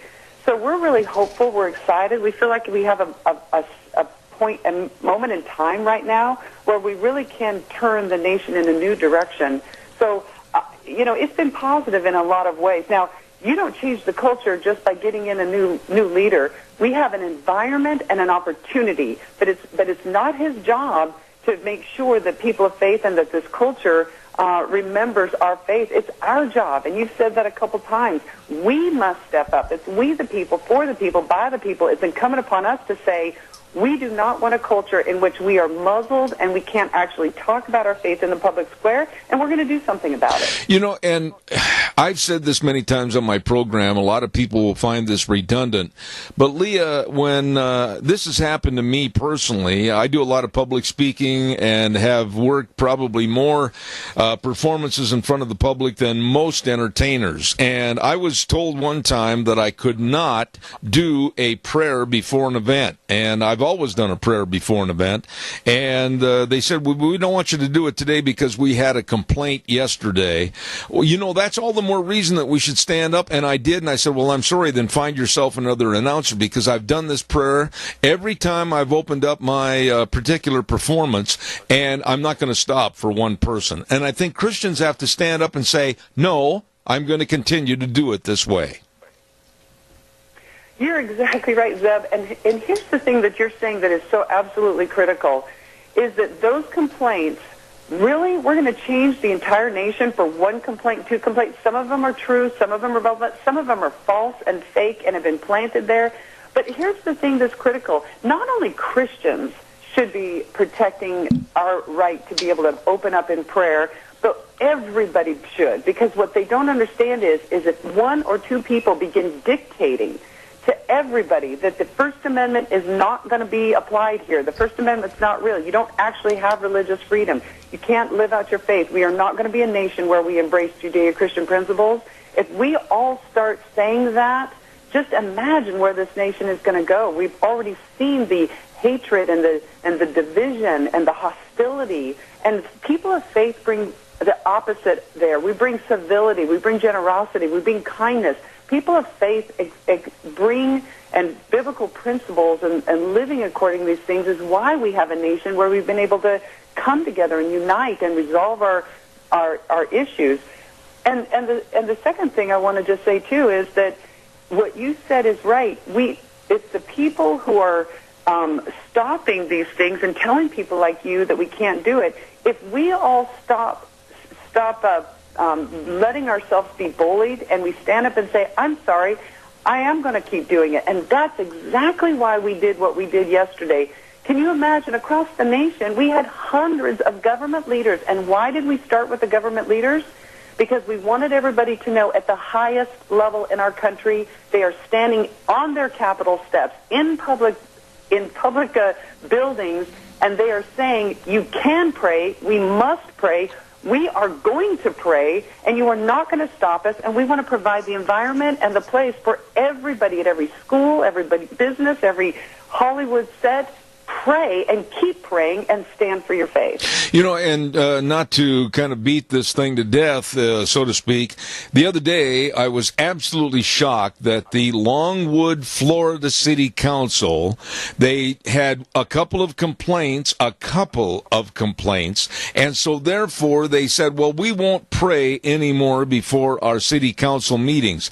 If I were a city council person, male or female, I would have got up from the desk and said, you're not going to pray? You find somebody to fill this vacant seat, because I'm not going to sit here and let this balderdash of liberalism take over the city council. That's exactly right. And we are finding that people are doing that. And we have sort of a mix. We have city councils that are doing exactly what you're saying. They're saying we will continue and we will not be silenced because one or two people complain. Others are kowtowing. Others are saying, okay, well, we'll try to make sure that everybody's happy here. It doesn't work. It never works. We absolutely must stand up and continue. And here's the thing that I think people need to remember, too, is that in America, if you have some confusion or if you think somehow this is crossing a line of separation of church and state, just remember again, separation of church and state does not mean that we will, the government can come in and we will not be talking about faith in public square.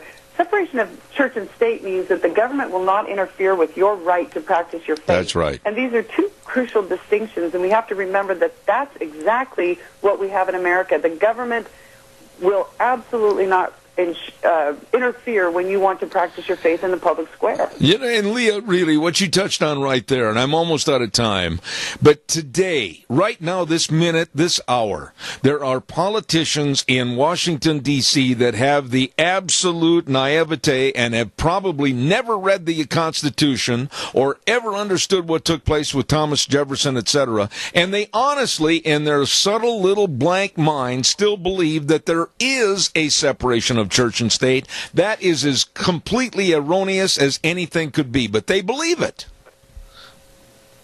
Well, you know, the narrative for the last 5 or 10 years, I mean, they have seized on, again, the liberal, the other side, the anti-faith groups. They've seized on that statement, and they have brainwashed an entire generation of people over the last decade. And not only that, if for an entire generation we haven't been teaching the truth in the schools, we're not teaching the Constitution, we're not teaching our Christian faith in America and how important it is to free republic. We're not teaching any of this anymore. That's been going on now for an entire generation. So is it any wonder now that we as adults have lost the very concept, the very core, the very foundation of what this nation is rooted on? And that includes many people that have gone into positions of leadership. That's why it's important that we re-educate ourselves about the Christian faith in America and how important it is to our foundation. You know, Leah, any final thoughts? I could go on and on. I really enjoy talking to you, but any final thoughts that you have that you want to put out in front of my audience this morning? Well, I'm just asking if they would join this movement. I mean, this is really an opportunity for us to turn the tide. And we haven't always been strategic. We haven't always worked together as people of faith. We don't always come together. We're all sort of busy doing our own things, and we're busy running raising our kids. Would you please, this is an opportunity for you to engage in a very real way. Go to KeepFaithInAmerica.com. Go to the Keep Faith in America Facebook page. This is just the beginning. We're starting with the legislators. In February, we're reaching out to the churches. 100,000 churches we're asking to play Keep Faith in America videos and start the conversation with your people. In March, we're working with the universities and the Christian groups and asking the young people on university campuses, re-engage with this conversation. In April, school boards, city councils. In May, National Day of Prayer and all the prayer, public prayer. So get involved. This is just the beginning. We're gonna take back and redirect this country if we all join in together. Leah Carawan, I can't tell you how much I appreciate you on the program, and I certainly hope you'll come back in the future. God's blessings to you, and thank you. Thank you, Zeb. God bless. Thank you very much. Executive Director for the Congressional Prayer Caucus Foundation, Leah Carawan. I really enjoyed having her on the program this morning. Oh, my. Calls are welcome and appreciated. Hey, I hope our people with the Fish and Game remembered that they're up next hour. Hopefully they'll be knocking on the door shortly. Right now, let's go to the weather forecast. And the weather is brought to you by Phillips Oaks Goodwin Crane and Company. You know, end of last year, going into this year, maybe you've got a lot of questions about what's going on with your business and your taxes, and maybe you're trying to increase the size of your business and hire more employees, whatever it is. They can help. They will help. Phillips Oaks Goodwin Crane and Company, with offices in Burley and Rupert. They have been serving the Mini-Cassia area for well over 50 years. They are the best. Phillips Oaks Goodwin Crane and Company.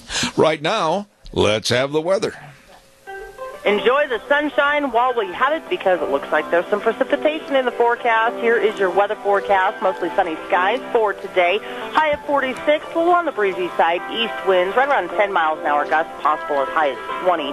Tonight, partly cloudy skies with a low of 30. Tomorrow, partly sunny skies with a high of 51. East-southeast winds right around 13 miles an hour.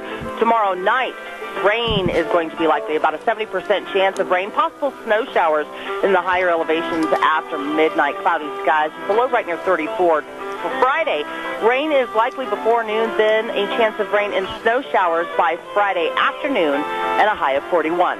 That is your weather for Zeb at the Ranch. Gina, thank you very much. And the weather brought to you this hour by Phillips Oaks Goodwin Crane and Company, with offices in Burley and Rupert. And I urge you to call these people, make an appointment, and let them help you with your taxes, your tax return preparation, retirement planning, etc. Phillips Oaks Goodwin Crane and Company, with offices in Burley and Rupert. Right now, I've got a few minutes. Give me a jingle on the landline, 436-2244, 1-866-927-4587. Give me a holler. I would love to hear from you, so give me a call. Here's the idiocy that's going on in Washington, and here's some of the bottom lines that you won't hear about on some of the so-called media with CNN, MSNBC, ABC, CBS, etc., that the Democrats are really betting right now that they would rather support 800,000 illegal immigrants with DACA and not go for the settlement of our budget and not go for the settlement to keep the government running on this Friday, and they'd rather see the active military, our active military, go without pay in support of the DACA dreamers. This just absolutely tells you, it should tell you, how sick and perverted politics is today. That the Democrats would threaten national security with our military not being paid so they can help support illegal aliens here in this country. That shows you the status of politics in Washington, D.C. That's just one story. And it gets worse. Every day you pick up the news, and then you also hear about the Department of Justice. They're going to have to go around the Ninth Circuit Court, which I think they should have a long time ago, and make their appeals right straight to the Supreme Court of the United States over the settlement of the DACA program. Let the Supreme Court overrule and basically shuffle out the door the Ninth Circuit Court of Appeals in California and on the West Coast, because all they're doing is just creating problem after problem after problem. And I give kudos to the Department of Justice and Jeff Sessions for saying, let the Supreme Court handle this problem. Coming up next hour, we, of course, have our good friends with the Idaho Fish and Game. And I might tell you that we don't have the incredible bulk here this morning. We've got a gentleman that has a nice smile, and he didn't fill the entire doorway up when he walked in, and it's going to be Josh Royce. He is the Regional Conservation Officer for the Fish and Game, and he's going to be on our program this next hour, and we certainly welcome any and all phone calls to him.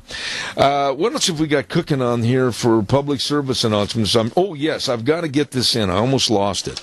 The Valentine's Dinner at the Minidoka County Senior Center is going to take place on February 10th from 6 p.m. until it closes, and the tickets are $18 each, and you get your choice of steak or salmon. Woo! Only 75 advance tickets are going to be sold. There will not be tickets sold at the door. And the number to call is 436-9107. I'll repeat that number again, 436-9107. And they're going to have raffles and everything else. That's going to be a big Valentine's dinner at the Minidoka County Senior Center on February 10th. Don't miss that. Wheels, I'm going to send it back over to you at the main station a little bit earlier. I got some paperwork to take care of with this gentleman in my studio, so send us up to the news, and I'll be back in a couple of minutes.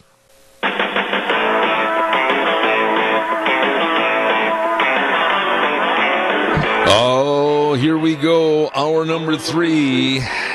And welcome back to Zeb at the Ranch on a Wednesday, January 17th. Our major sponsor, your Magic Valley Les Schwab Tire Centers, all 7 locations, serving you with the best of traction tires for wintertime driving. Stop in and see them today, along with some of our great advertisers like Burley Physical Therapy and Rehabilitation, and they're located at 1263 Bennett Avenue, Suite 2 in Burley. Stop in and see them today. We're going to get right to it. We are missing someone here this morning on the air. The dog hasn't growled. He hasn't barked. I mean, he absolutely seems to like this guy. Kelton Hatch is not here with the Idaho Fish and Game, but the Regional Conservation Officer is, in his stead, Josh Royce. Where, oh, where can our little Kelton be? Well, he didn't tell me why he was not going to be available this morning, so I assume that means he's hunting. Can we make that assumption? I think it's fair. Yeah. Does he play Jeremiah Johnson quite often? I think he likes to he kind of fancies himself a little bit of a mountain man. So he thinks he's the mountain man type. Live off the land, nothing can get me attitude. Yeah, except for his new over and under shotgun and his side-by-side that he drives out. Oh, he's got a new side-by-side. Yeah. Making a ton of money with the Fish and Game. I'm telling all his secrets. I see. Yeah. But he's a nice guy. He is, yeah. And hopefully when he grows up, he'll be a nice man. No, I'm just kidding. No, Kelton has done an outstanding job representing the Fish and Game on our program. And I want to really be serious when I say that. We like having him around. He does a good job telling our story. But he is cheap, let's be honest. And over the years, the only thing that he's ever brought me in all the years of providing the Fish and Game free publicity on my program, I got a coffee mug. Well, hey, that's something. It is? We probably went over budget by making that coffee mug. I'll give it back to you after the program. We'll wash it. Okay. Josh Royce, Regional Conservation Officer. We're going to talk more about what you do after we go through some of these itemized things that we need to talk about this morning. You bet. And tip the mic up on that stand. Just, there you go. Perfect. Great, Josh. Appreciate it. Fishing on Salmon Falls Creek Reservoir. What's the fishing like right now? Well, the ice fishing is poor. For obvious reasons. Pardon my giggle. Are there really people that would attempt to walk out on the ice? Oh, yeah, absolutely. And we have people fall through all the time. In fact, there was an individual fell through Payette Lake last week or the week before. You're kidding me. It turned out okay, was able to self-rescue. But, yeah, it's an issue. Folks don't recognize how dangerous it is when you have questionable ice conditions. And, of course, people are getting... With the weather we're having, people are having spring fever, so they want to get out on the ice.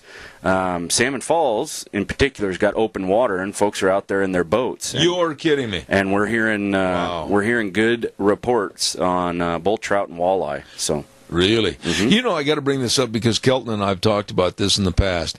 You know, I grew up in Wisconsin, and there's a great big, huge lake, Lake Kushkonong, that's about maybe 3 miles from my farm. And in the wintertime, ice fishing is supreme. I mean, it's nothing unusual to literally see thousands of ice shanties out there and the vehicles out on the ice and everything. And invariably, every year in mid-February to late February, you'd hear about 1, 2, 3, 4, maybe a half a dozen vehicles going, oh my goodness, they're out of sight. They go right through the ice. Why are people so careless? I think it tends to be mob mentality. They see somebody else out on the ice and they push the envelope. Somebody goes out a little further, and folks don't recognize it just because, 50 yards from shore the ice looks good. That doesn't mean that it's good out in the middle. What would you tell people, honestly, is a safe thickness to test before they go out on the ice, either walking and or driving a vehicle, for Pete's sake? Well, you'd be hard-pressed to drive a full-size vehicle out on the ice in southern Idaho almost ever. I saw somebody, I was ice fishing on CJ Strike last year. We had some ice there, and somebody had a full-size vehicle out there, and it just made me nervous as all get out because the ice was not thick enough to have that out. And people might laugh at it, but I tell you what, folks, it can be such a tragedy because I do know of happenstances in Wisconsin and Illinois when I was growing up. People were going out to their ice shanty. There might be 2, 3, 4, 5 people in the vehicle, and they met their demise. Yeah, to walk out on the ice, as a general rule, I'm looking for 5 inches of ice. Really? For me. Yeah. Other people walk out there now. I'm not going to say in my younger years, fishing on Payette Lake for lake trout, I've been out there with my cross-country skis on in a couple of inches of ice. And I've got kids now, so I'm a little more cautious about doing that stuff. Absolutely. But typically we say you need at least 3 to 4 inches of good, clear ice, and that's good, clear ice to be walking on it. Yeah. And typically folks figure about 8 inches before you're putting an ATV or a snowmobile. These are bare minimums, and for me, I like a good 5-6 inches of ice before I'm walking out there because we don't have good clear ice, especially in the southern part of Idaho. We get these layer effects, and it kind of sandwiches, and you get slush, and you get snow, and then you get ice. So it's not strong ice. So if you hear it cracking, you better be tracking for the shore. Mm-hmm. Amen. How is the fishing in general right now? Well, it depends on where you are. Okay. We're hearing good reports from Magic when we had ice. Now, Magic Reservoir, the ice is pretty well gone. We got some folks that are going to go out there and take a peek this weekend and talk to some folks. But when we had ice, folks were catching pretty good catch rates of perch. They were smaller. Certainly filletable size, but folks were catching trout and perch.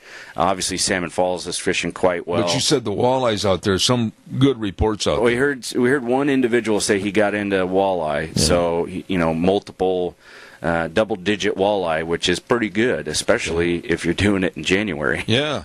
What about the new fishing regulations? So we're on a 3-year regulation cycle with fishing regulations, a 2-year regulation cycle with big game regulations, and that primarily is just we put a lot of time and effort into scoping, public comment, drafting the science behind those regulations, the public policy behind that. That takes a lot of effort, and in reality, there's no reason to do that every year. Usually, especially with fisheries, it's better to leave those things. Let them soak, so to speak, for a couple of years. So we moved to a 3-year regulation cycle a number of years ago, and that 3-year cycle is up, so we will be going through that process again, looking at the management behind each species, each body of water, taking public comment, and moving through that. We're in the process of that right now, so folks should be, if you're interested in fishing and you want to have a say, stay tuned. How do you, as a fishing game, and I think I've asked McGargle this one time, but how do you monitor as to where you might try to increase the number of fish in reservoirs or a certain lake or a certain pond or stream or whatever? How do you know?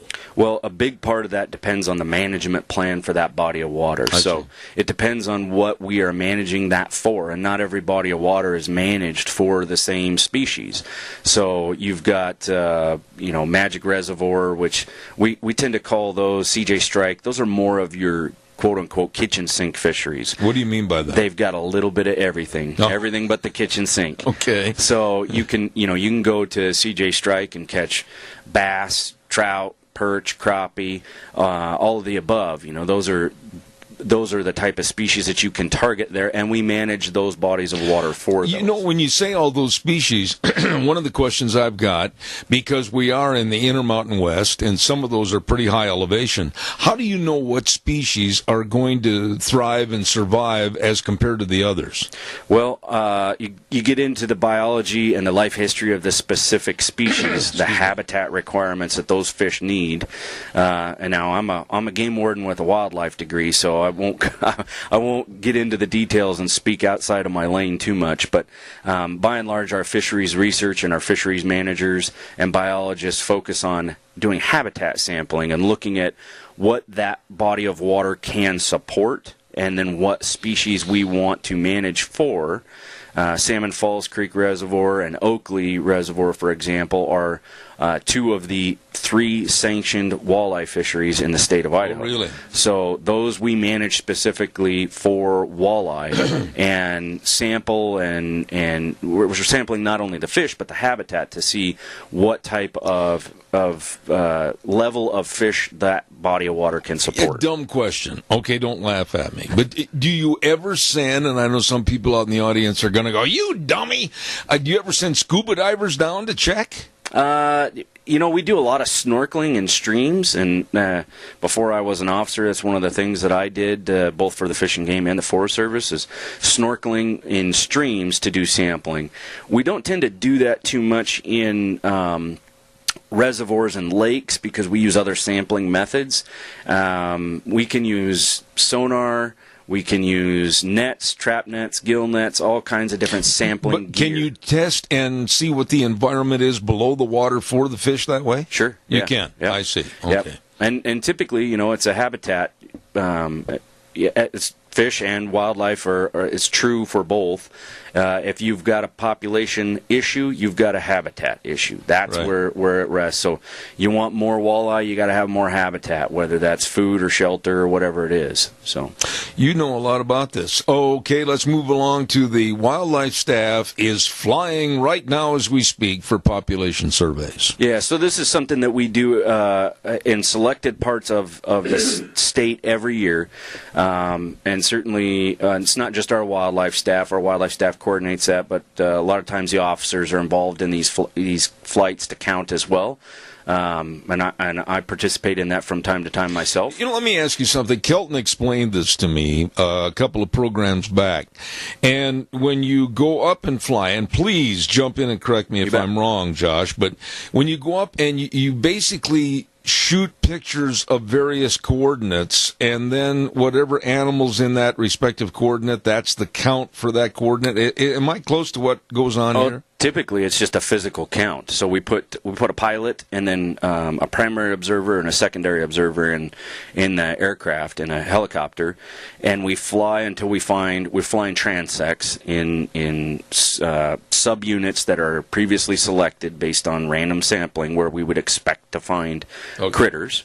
So, right? like if you went up in the South Hills, up here by Harrington Fork, right, or whatever, and you saw 30 head of deer. How does that equate to the final count that you're going to have? That's an excellent question. It'd probably be more science than some folks care, but it's important to know how we do this because it's a big part of what we do and how we set seasons. So you see 30 deer, the first thing we're going to want to know in our what we call our siteability survey. So it's not a total count, right? We're not counting every animal in the unit. It's a sample, and then we extrapolate based on that sample. One of the things that we have to know is how likely were we to capture every individual animal? How by capture I mean see and count. So what were the deer doing? Were they laying down? Were they standing? Were they moving? Were they running? What type of cover are they in? Obviously, if they're in 6-inch grass that just burned a couple years ago, we're probably pretty likely to count every animal. If they're in thick mahogany or juniper and they're laying down, they were bedded, we're less likely to have seen that. All of that goes into an equation and a correction factor that spits out the total population. Let me ask you this then, and we've got a call. Caller, stand by. What kind of a slippage factor do you use on the count? 10%? Well, that all goes into the model. So this is a siteability model, and again, this would be outside of my lane if I got too into the details here. But maybe it's a dumb question. Essentially, that is factored in for every one of those. And it's a very complex model. I see. Idaho's model and our sampling tends to be regarded as sort of the gold standard for how we sample. We do more intensive sampling than almost any other state. I didn't know that. And so other states look to us and our model and are using our model, including Colorado now, I understand, is using our model because it tends to be the gold standard for data. Okay.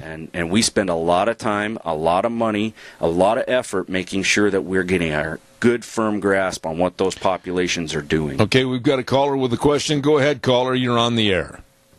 Yes, I live in Jerome County. I'm just east of where your headquarters are at. Uh-huh. You guys, since you was talking about quantity and counting, are you counting anything that's out in the desert, out in here, and out in the farm grounds out in this area? Not specifically in Jerome County. I'm not aware of any flights that we do to count there.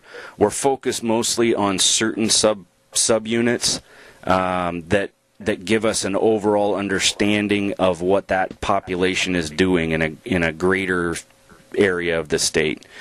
So, well, we're getting really overrun out there in the farm ground, and they're destroying a lot of crops. And I just wondered if we can't get hunting season out there where we can eliminate some of them, and maybe drive them off or get rid of them. Yeah, and that's like I said, they're ruining stuff out there every year. You know, Yep. I'm just kind of wondering what we need to do to control the population. Yeah, and that's a great point. So one of the things that we try to balance, which is kind of tough for us, is, most of our hunting public wants more animals, right? That makes perfect sense. Well, where we run into issues is where we have more and more animals on the agricultural interface because they do damage. Yeah. And there's no doubt. And it's a big part of what we do to try to mitigate that damage through our depredation program. And we do have hunts, and we have lots and lots of tools and tactics at our disposal, and we are statutorily obligated by law to provide relief to landowners who are experiencing wildlife-related damage on their agricultural crops. So we spend a lot of time doing that, and our folks in the wildlife shop, when they're not flying in the winter, counting animals, they are out working on depredation. So that's a big thing, and if you're experiencing those, I highly recommend you give us a call, and we'll come out and take a look and see what we can do to help you out. Excellent. Where we're at, it's short range only, or archery. Right. And out where we're at, we're out in the hunt area out in there. It's all just desert. Why can't we use a larger rifle to get, instead of tracking them down and being so close to them? Yeah, that's a great question. A lot of those weapons restrictions are based on public input, public survey. Some of them are based on safety. A lot of the short range are based on safety. Trying to provide multiple opportunities for folks that desire that type of hunting. So a lot of that comes from the public.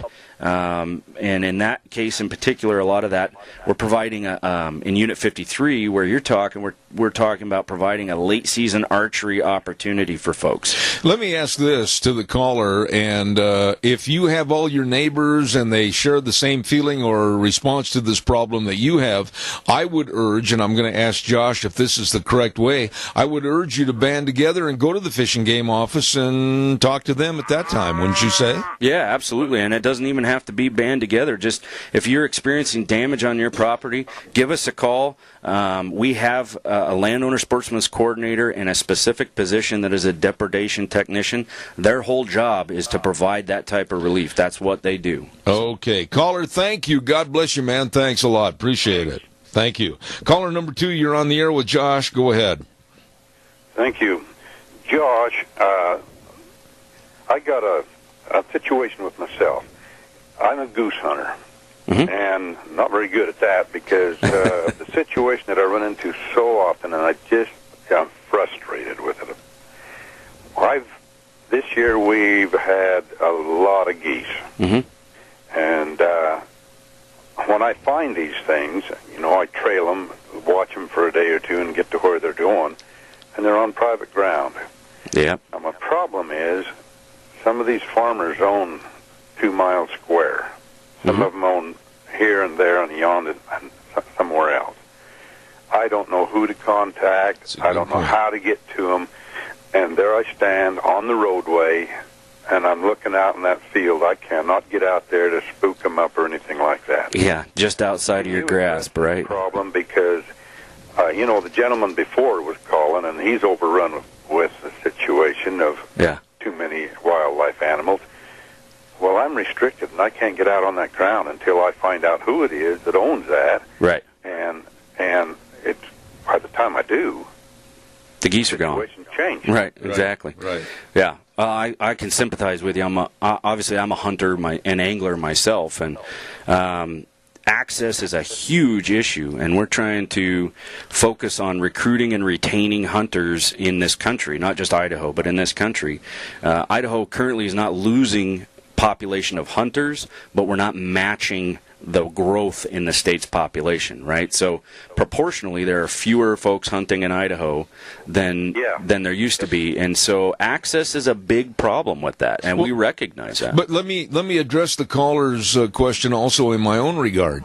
He said that a lot of the farms are concurrent the way they're laid out in a plot map as far as, adjacent fields, et cetera. But then you run into situations where here's the field owned by so-and-so, and this field might be owned by so-and-so, and you don't know, and there you are. How do you go about finding out who the property owner is for what you want to do? Excellent question. So you can go, there's a number of mapping software programs now that you can download on your smartphone or computer. You can order a chip to put in your GPS that will tell you where you're standing next to, when you're looking at those geese, it'll tell you who is a registered landowner. It's not going to give you their phone number.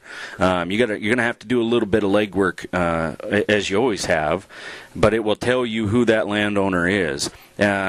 And quite frankly, that's one of the things that my officers, the officers I supervise, we have that on our GPSs because it's a tremendous benefit to provide customer service to the landowners and to the public. Absolutely. So we use those. There's a couple of different ones like that. Or you can always go the old school method and go down to the county assessor and pull a plat map out, and figure out who owns that property. That'd be in the county clerk's office. So there are ways to do that. It's not as easy as hunters like you and I would like it to be, and I get that. And it's not getting any easier, especially as these small family farms are being sold off to larger absentee landowners, and it's getting tougher. There's no doubt.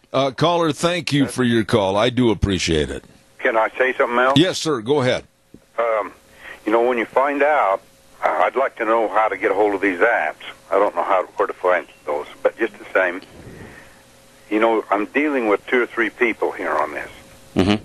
And one of them will say, oh, yeah, I know who owns that, but he will not allow you to hunt. Yeah. Not on his ground. Yeah. And I am one of those people who have never destroyed anything. Sure. On somebody else's property. So here I am, and I don't know why he won't allow me to get out on there. One fellow said he keeps that closed for everyone except his personnel. Yep. His family or his foreman or his mechanic or somebody like that. They can hunt on there, but everybody else is restricted. Well, and that's Idaho, right? We're a private property right state. Private property rights are king in Idaho, and certainly that's his prerogative. And unfortunately, I talk to a lot of landowners that say, gosh, I'd love to let folks out here. But over the years, they run over my standpipes, they're trashing my wheel lines, they're leaving the gates open, and then I gotta go pick, run my cows back in, and it's not worth it. I'd rather deal with the geese eating my winter wheat than I would the hunters driving out in my field. Now, you and I both know that is a minority of hunters, but it's the old adage of one bad apple ruins it for everybody kind of thing. So I've got to run to the bottom of the hour for a hard break. Caller, thank you so much. We do appreciate you. God bless. For software. Thank you, sir. Before we take that hard break, I want to say this, and Kelton and I have talked about this many times on the program, Josh, and I think you're going to agree 100%. It is saddening and it's absolutely maddening to drive up in the South Hills, whether you're on a four-wheeler, a horseback, whatever, and there you are surrounded by Hostess Twinkie wrappers, beer cans, Pepsi cans, etc. A lot of the problems that are going on right now with not letting people on their property to hunt or fish, the hunters and fishermen have caused themselves. Oh, yeah, and I think most hunting advocates, you'll hear them say this all the time. We're our own worst enemy in this, and certainly a lot of the things are not just hunters. Hunters take a bad rap for a lot of stuff that goes on. That is campers and folks that are going up in the hills to do a variety of things outside of hunting. But we, as a hunting community, hunting and angling community, have got to do a better job of advocating and protecting our lifestyle. Josh Royce, Regional Conservation Officer with the Idaho Fish and Game, and we're going to be back right after this hard break. Don't go away. We've got another 30 minutes. And now back to Zeb at the Ranch on AM 1230 KBAR. To reach Zeb, call 436-2244 or toll free 1-866-927-4587. And now, here is Zeb Bell. And welcome back. Last half hour, we have a very nice gentleman on the air with us, Josh Royce, Regional Conservation Officer with the Idaho Fish and Game, and he's done an outstanding job filling in for our dear friend that is always under the weather this morning. He's just not feeling well.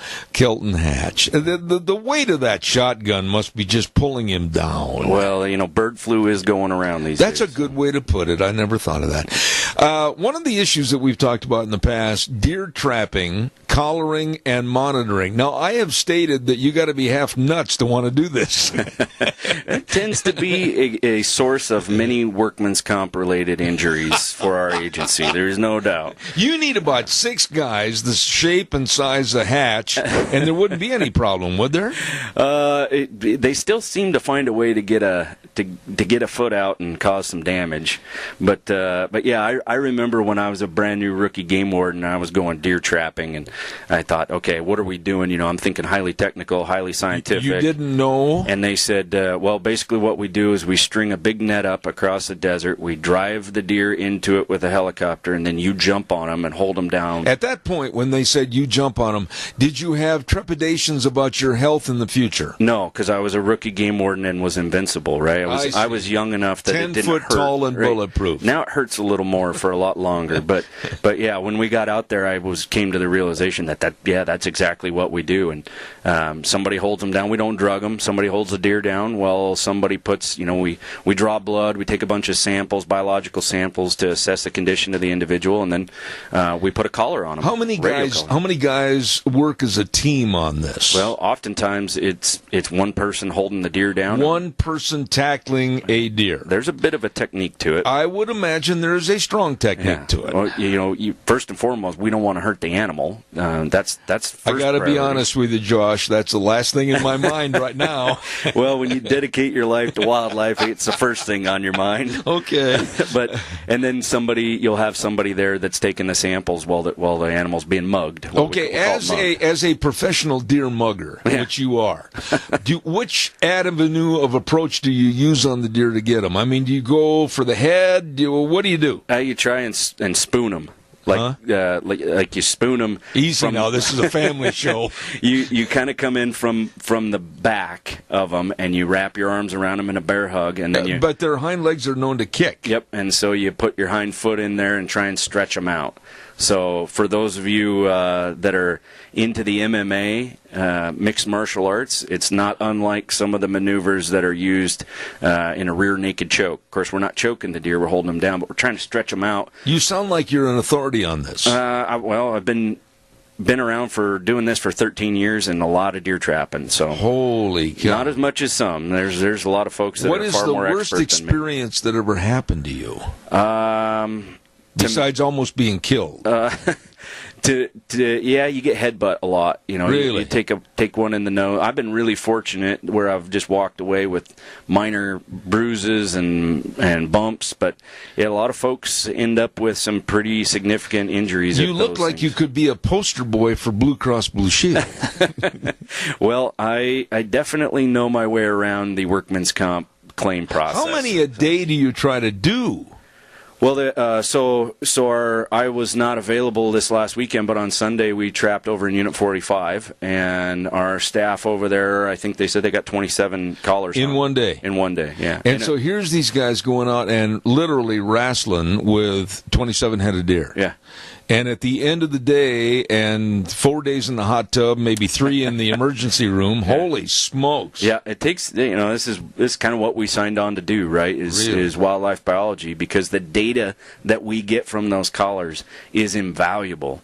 We use it for a tremendous variety of things, but the primary thing that we're using those for is fawn survival. So we're trying to hang these collars primarily in most instances on fawns. I see. Because we want to see, so these are last spring's fawns, right? Yeah. So we're trying to see how many of those fawns survive through the winter. That's our primary indicator of what the population is doing.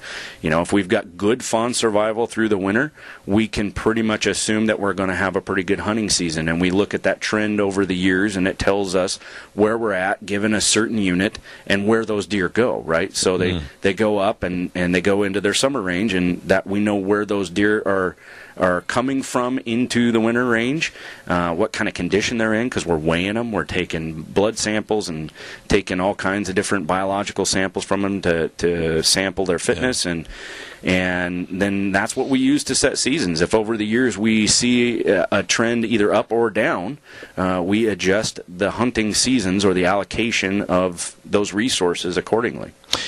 I would imagine that you've had people quit in the middle of the day and say, "Ain't no more of this for this old boy." Well, we like to get folks involved, the public involved. So we have a lot of volunteers come out. Really? And a lot of times people would volunteer to have their shirt and their pants kicked off. Yeah, they volunteer. They come out, and a lot of times after they get their first Western full-size doe, it's usually, I think I'll take a step back and take some pictures. But either that or send in the medical evac, right? Okay. Hey, I got to ask you too, common enforcement violations.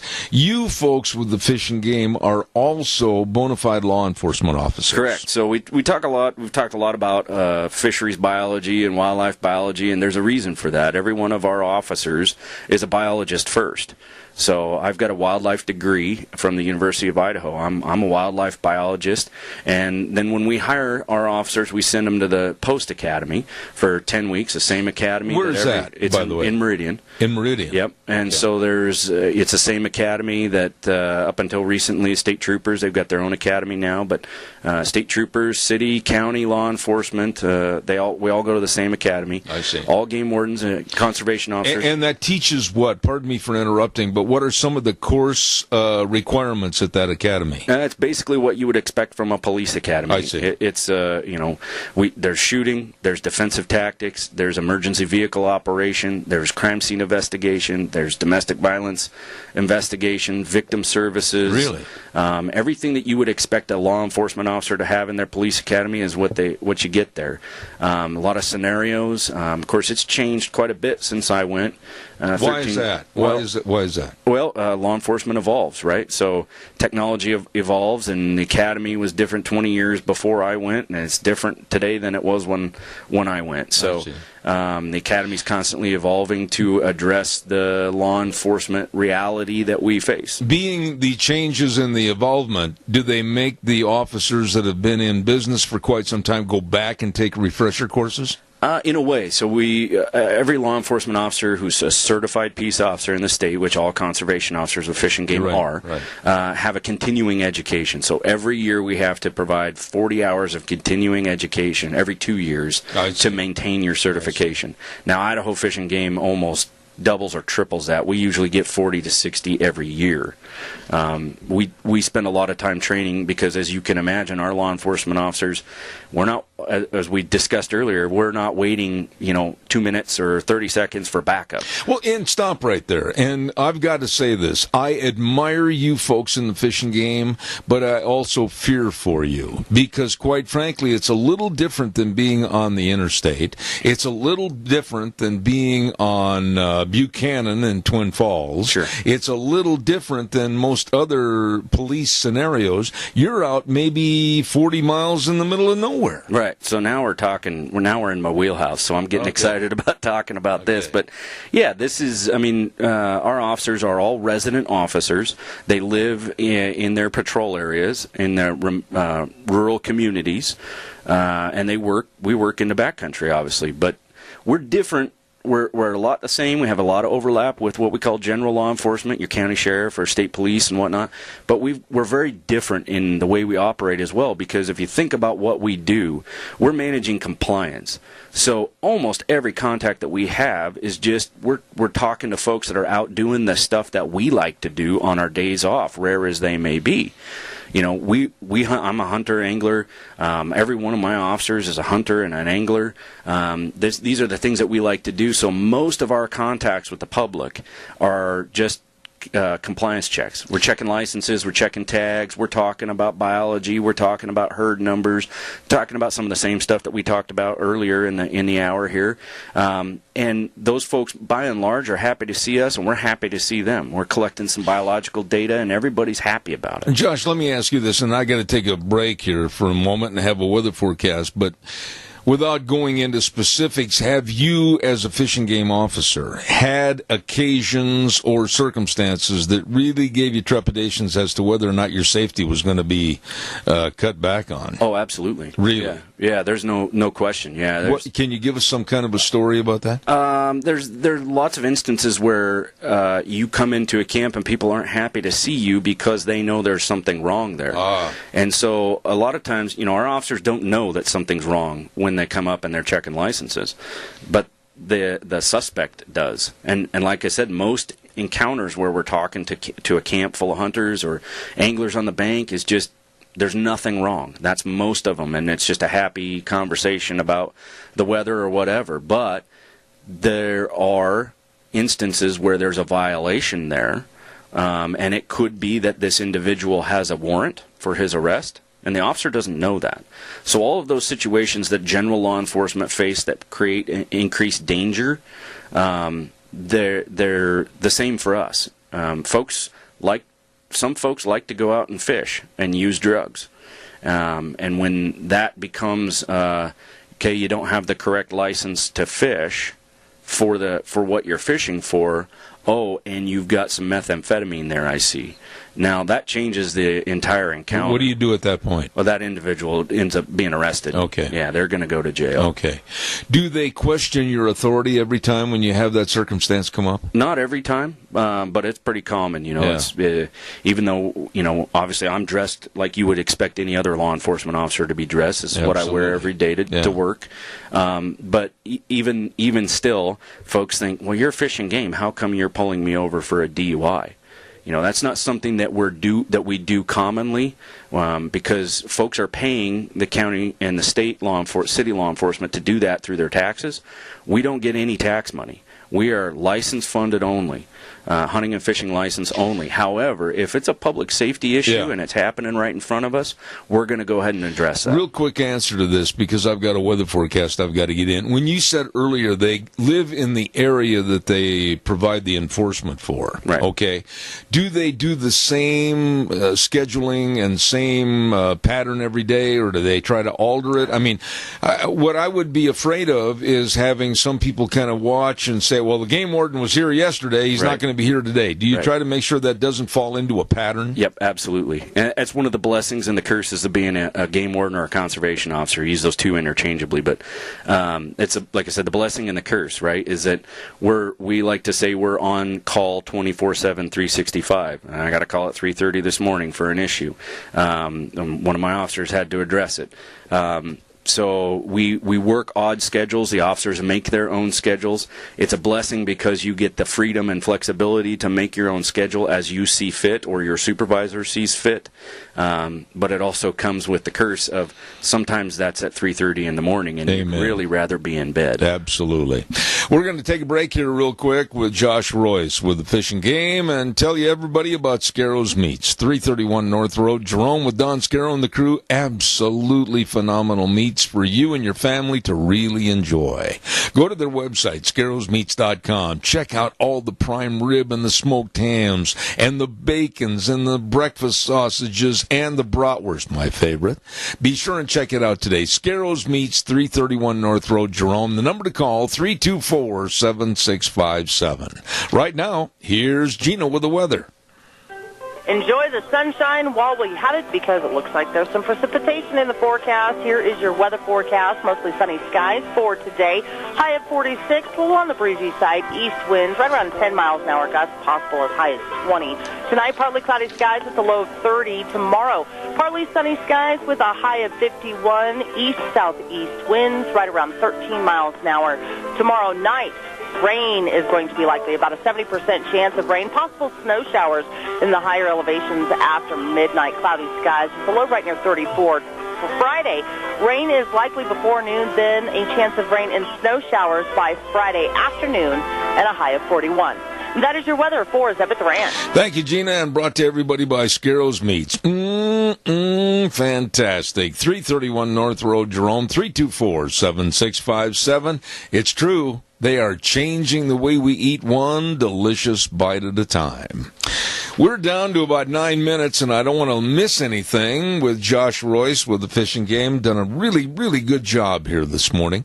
We were talking about agents out in the field, Idaho Fishing Game, all by themselves. Has there ever been a thought or a perhaps motivation to maybe make two Fishing Game officers go together? Sure. So the officers work together as they need to on various projects, especially if they're doing a boat patrol or they're doing a backcountry motorcycle patrol or horse patrol. So yeah, there's often times when you'll see two officers. I see. Now those resources are pretty limited. So for the Magic Valley region, we talk about that goes from basically Galena Summit to the Utah-Nevada border, and from basically Mountain Home to almost American Falls. Really? That's our region. And I have 12 field officers to cover that entire That whole area? Yeah. Wow. I got 2 field supervisors, an investigator, and me. What about the job opportunities with the Fishing Game? And again, if I'm jumping ahead here, pardon me, but are there opportunities still to avail themselves to people that might want to become a conservation officer? Absolutely, yeah. We're experiencing turnover. We just hired 8 new conservation officers, one of which is going to Rupert. That position's been vacant for a number of years, unfortunately. So we've got somebody slated to go there. Now, through the training process, it's going to be about a year before we actually get that officer on the ground and up and running. I see. But, if somebody is interested in being a conservation officer, the first thing I would tell them is keep your nose clean. Stay out of trouble. I see a whole bunch of nose pickers out there. But never mind. I shouldn't have said that. And the second thing is we're going to want you to go get a degree in fisheries or wildlife or a related field. Is there a book or on the website telling them what they need to have? Yeah, absolutely. If they go to the Idaho Department of Fish and Game website, there is a tab on there for enforcement, and there's a whole section for how to become a conservation officer. And if somebody is interested in becoming a conservation officer, I highly recommend you find those officers that live in your community and work with them, volunteer, come out and trap deer with us. Yeah. Come out and work some fisheries stuff. We love having members of the public come out and see what we do and how we do it, so that they have good faith that we are doing it correctly. It's better, down at the coffee shop, somebody can say, you know what, I helped them put collars on those deer, and I saw what they did. And yeah, but that guy had a limp in on crutches. Maybe. Is it hard to find, like almost other occupations today, is it hard to find good people to qualify? It seems to be. We had 225 applicants for 8 positions. We hired 8 positions. Wow. I don't think if we had 9 based on the group, or 9 or 10, that we would have gotten 9 or 10 hired. We had 8 good candidates, and we hired 8 good candidates. If we'd have had 5 good candidates for 8 positions, we'd have hired 5. What are some of the pitfalls that you find with people applying for these jobs? I mean, what are some of the personality flaws or background flaws that they've had? Well, one of the things that, obviously trust and integrity is at the utmost. You're a law enforcement officer. not only that, you're a law enforcement officer that is operating independently. Usually, you might talk to your field supervisor. We call him a district conservation officer, a sergeant level position. You might talk to him once a week, once every 2 weeks. So you're operating independent of direct supervision all the time. These folks need to be hardworking, self-starters, highest of integrity, the utmost character. And if we see any inkling in their first year that is a problem, we will help them find something else to do. Really? Absolutely. So you're very, very particular. Absolutely. That's good. You have to be. So what about, it says here, Idaho Fish and Game Facebook page? Yeah, so I always, real quick, I always like to pitch that we have a Facebook page that's specific to the Magic Valley. So your listeners might find it interesting if they don't already. If you're a Facebook user, jump on and find Idaho Fish and Game Magic Valley. Now, bear in mind, I always have to give a disclaimer. There's no social media guru running these things. You've got a fisheries manager, McGargle, and well, wait a minute, right there's a negative, and Kelton Hatch. Oh my gosh! And myself. So well, there you go. We're doing this stuff on the side because we think it's important for folks to hear what we're doing on their behalf with their wildlife, with their resource, and we want to make sure that we're trying to provide that information. You do, and you are aware that McGargle said that he was going to take me fishing 7 years ago. I will bring that to him when I get back to the office. Do you have power of authority over him? No, but the uniform helps. I see. So you could probably impose a little fear on his behalf. There might be a slight intimidation factor. I hope you do. But he usually just laughs at me when I do that. Yeah. He has a tendency to do that. Yeah. Okay. I've got to pay some bills. I'll be right back with a wrap-up. Don't forget our friends at your Magic Valley Les Schwab Tire Centers. All 7 locations serving you. And if you think we're done with wintertime driving, au contraire, it's not going to go away for a while. We're going to have more of the snow, the ice, the yuck, and the muck. So be sure and contact all 7 of these great dealerships of your Magic Valley Les Schwab Tire Centers. All the things they do right, absolutely for you. The best in traction tires, the best in tire chains, front-end alignment, shocks and struts, batteries, and the best in brake service. They really have the professionals to serve you. Stop in today and see Lane and Rupert, Dave on Blue Lakes and Twin, Mike and Buell, Mike and Jerome, the Twist family in Paul, Daniel on Poline in Twin Falls, and Randy on Overland in Burley. The best that always do the right thing because it matters, your Magic Valley Les Schwab Tire Centers.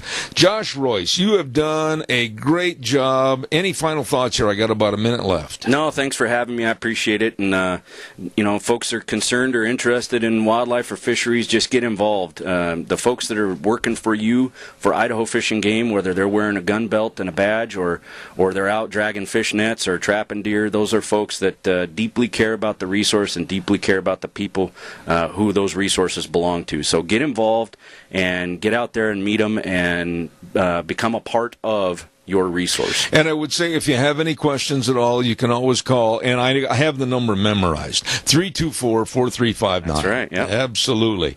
Josh, you did a great job. Thank you. Thanks for having me, Seth. All right.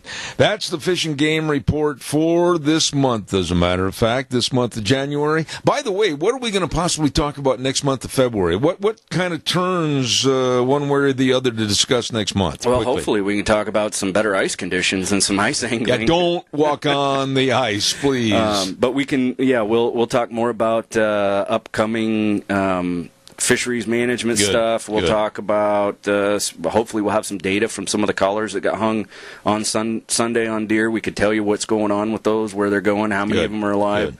Good. That kind of thing. We'll look forward to it. Ladies and gentlemen, that's going to wrap it up and put it back in the box for today. Zeb at the Ranch on KBAR 1230 AM and streaming live all over the world on ZebBell.com. And always remember, the way things were are the way things ought to be. God bless. See you tomorrow morning at 8:06.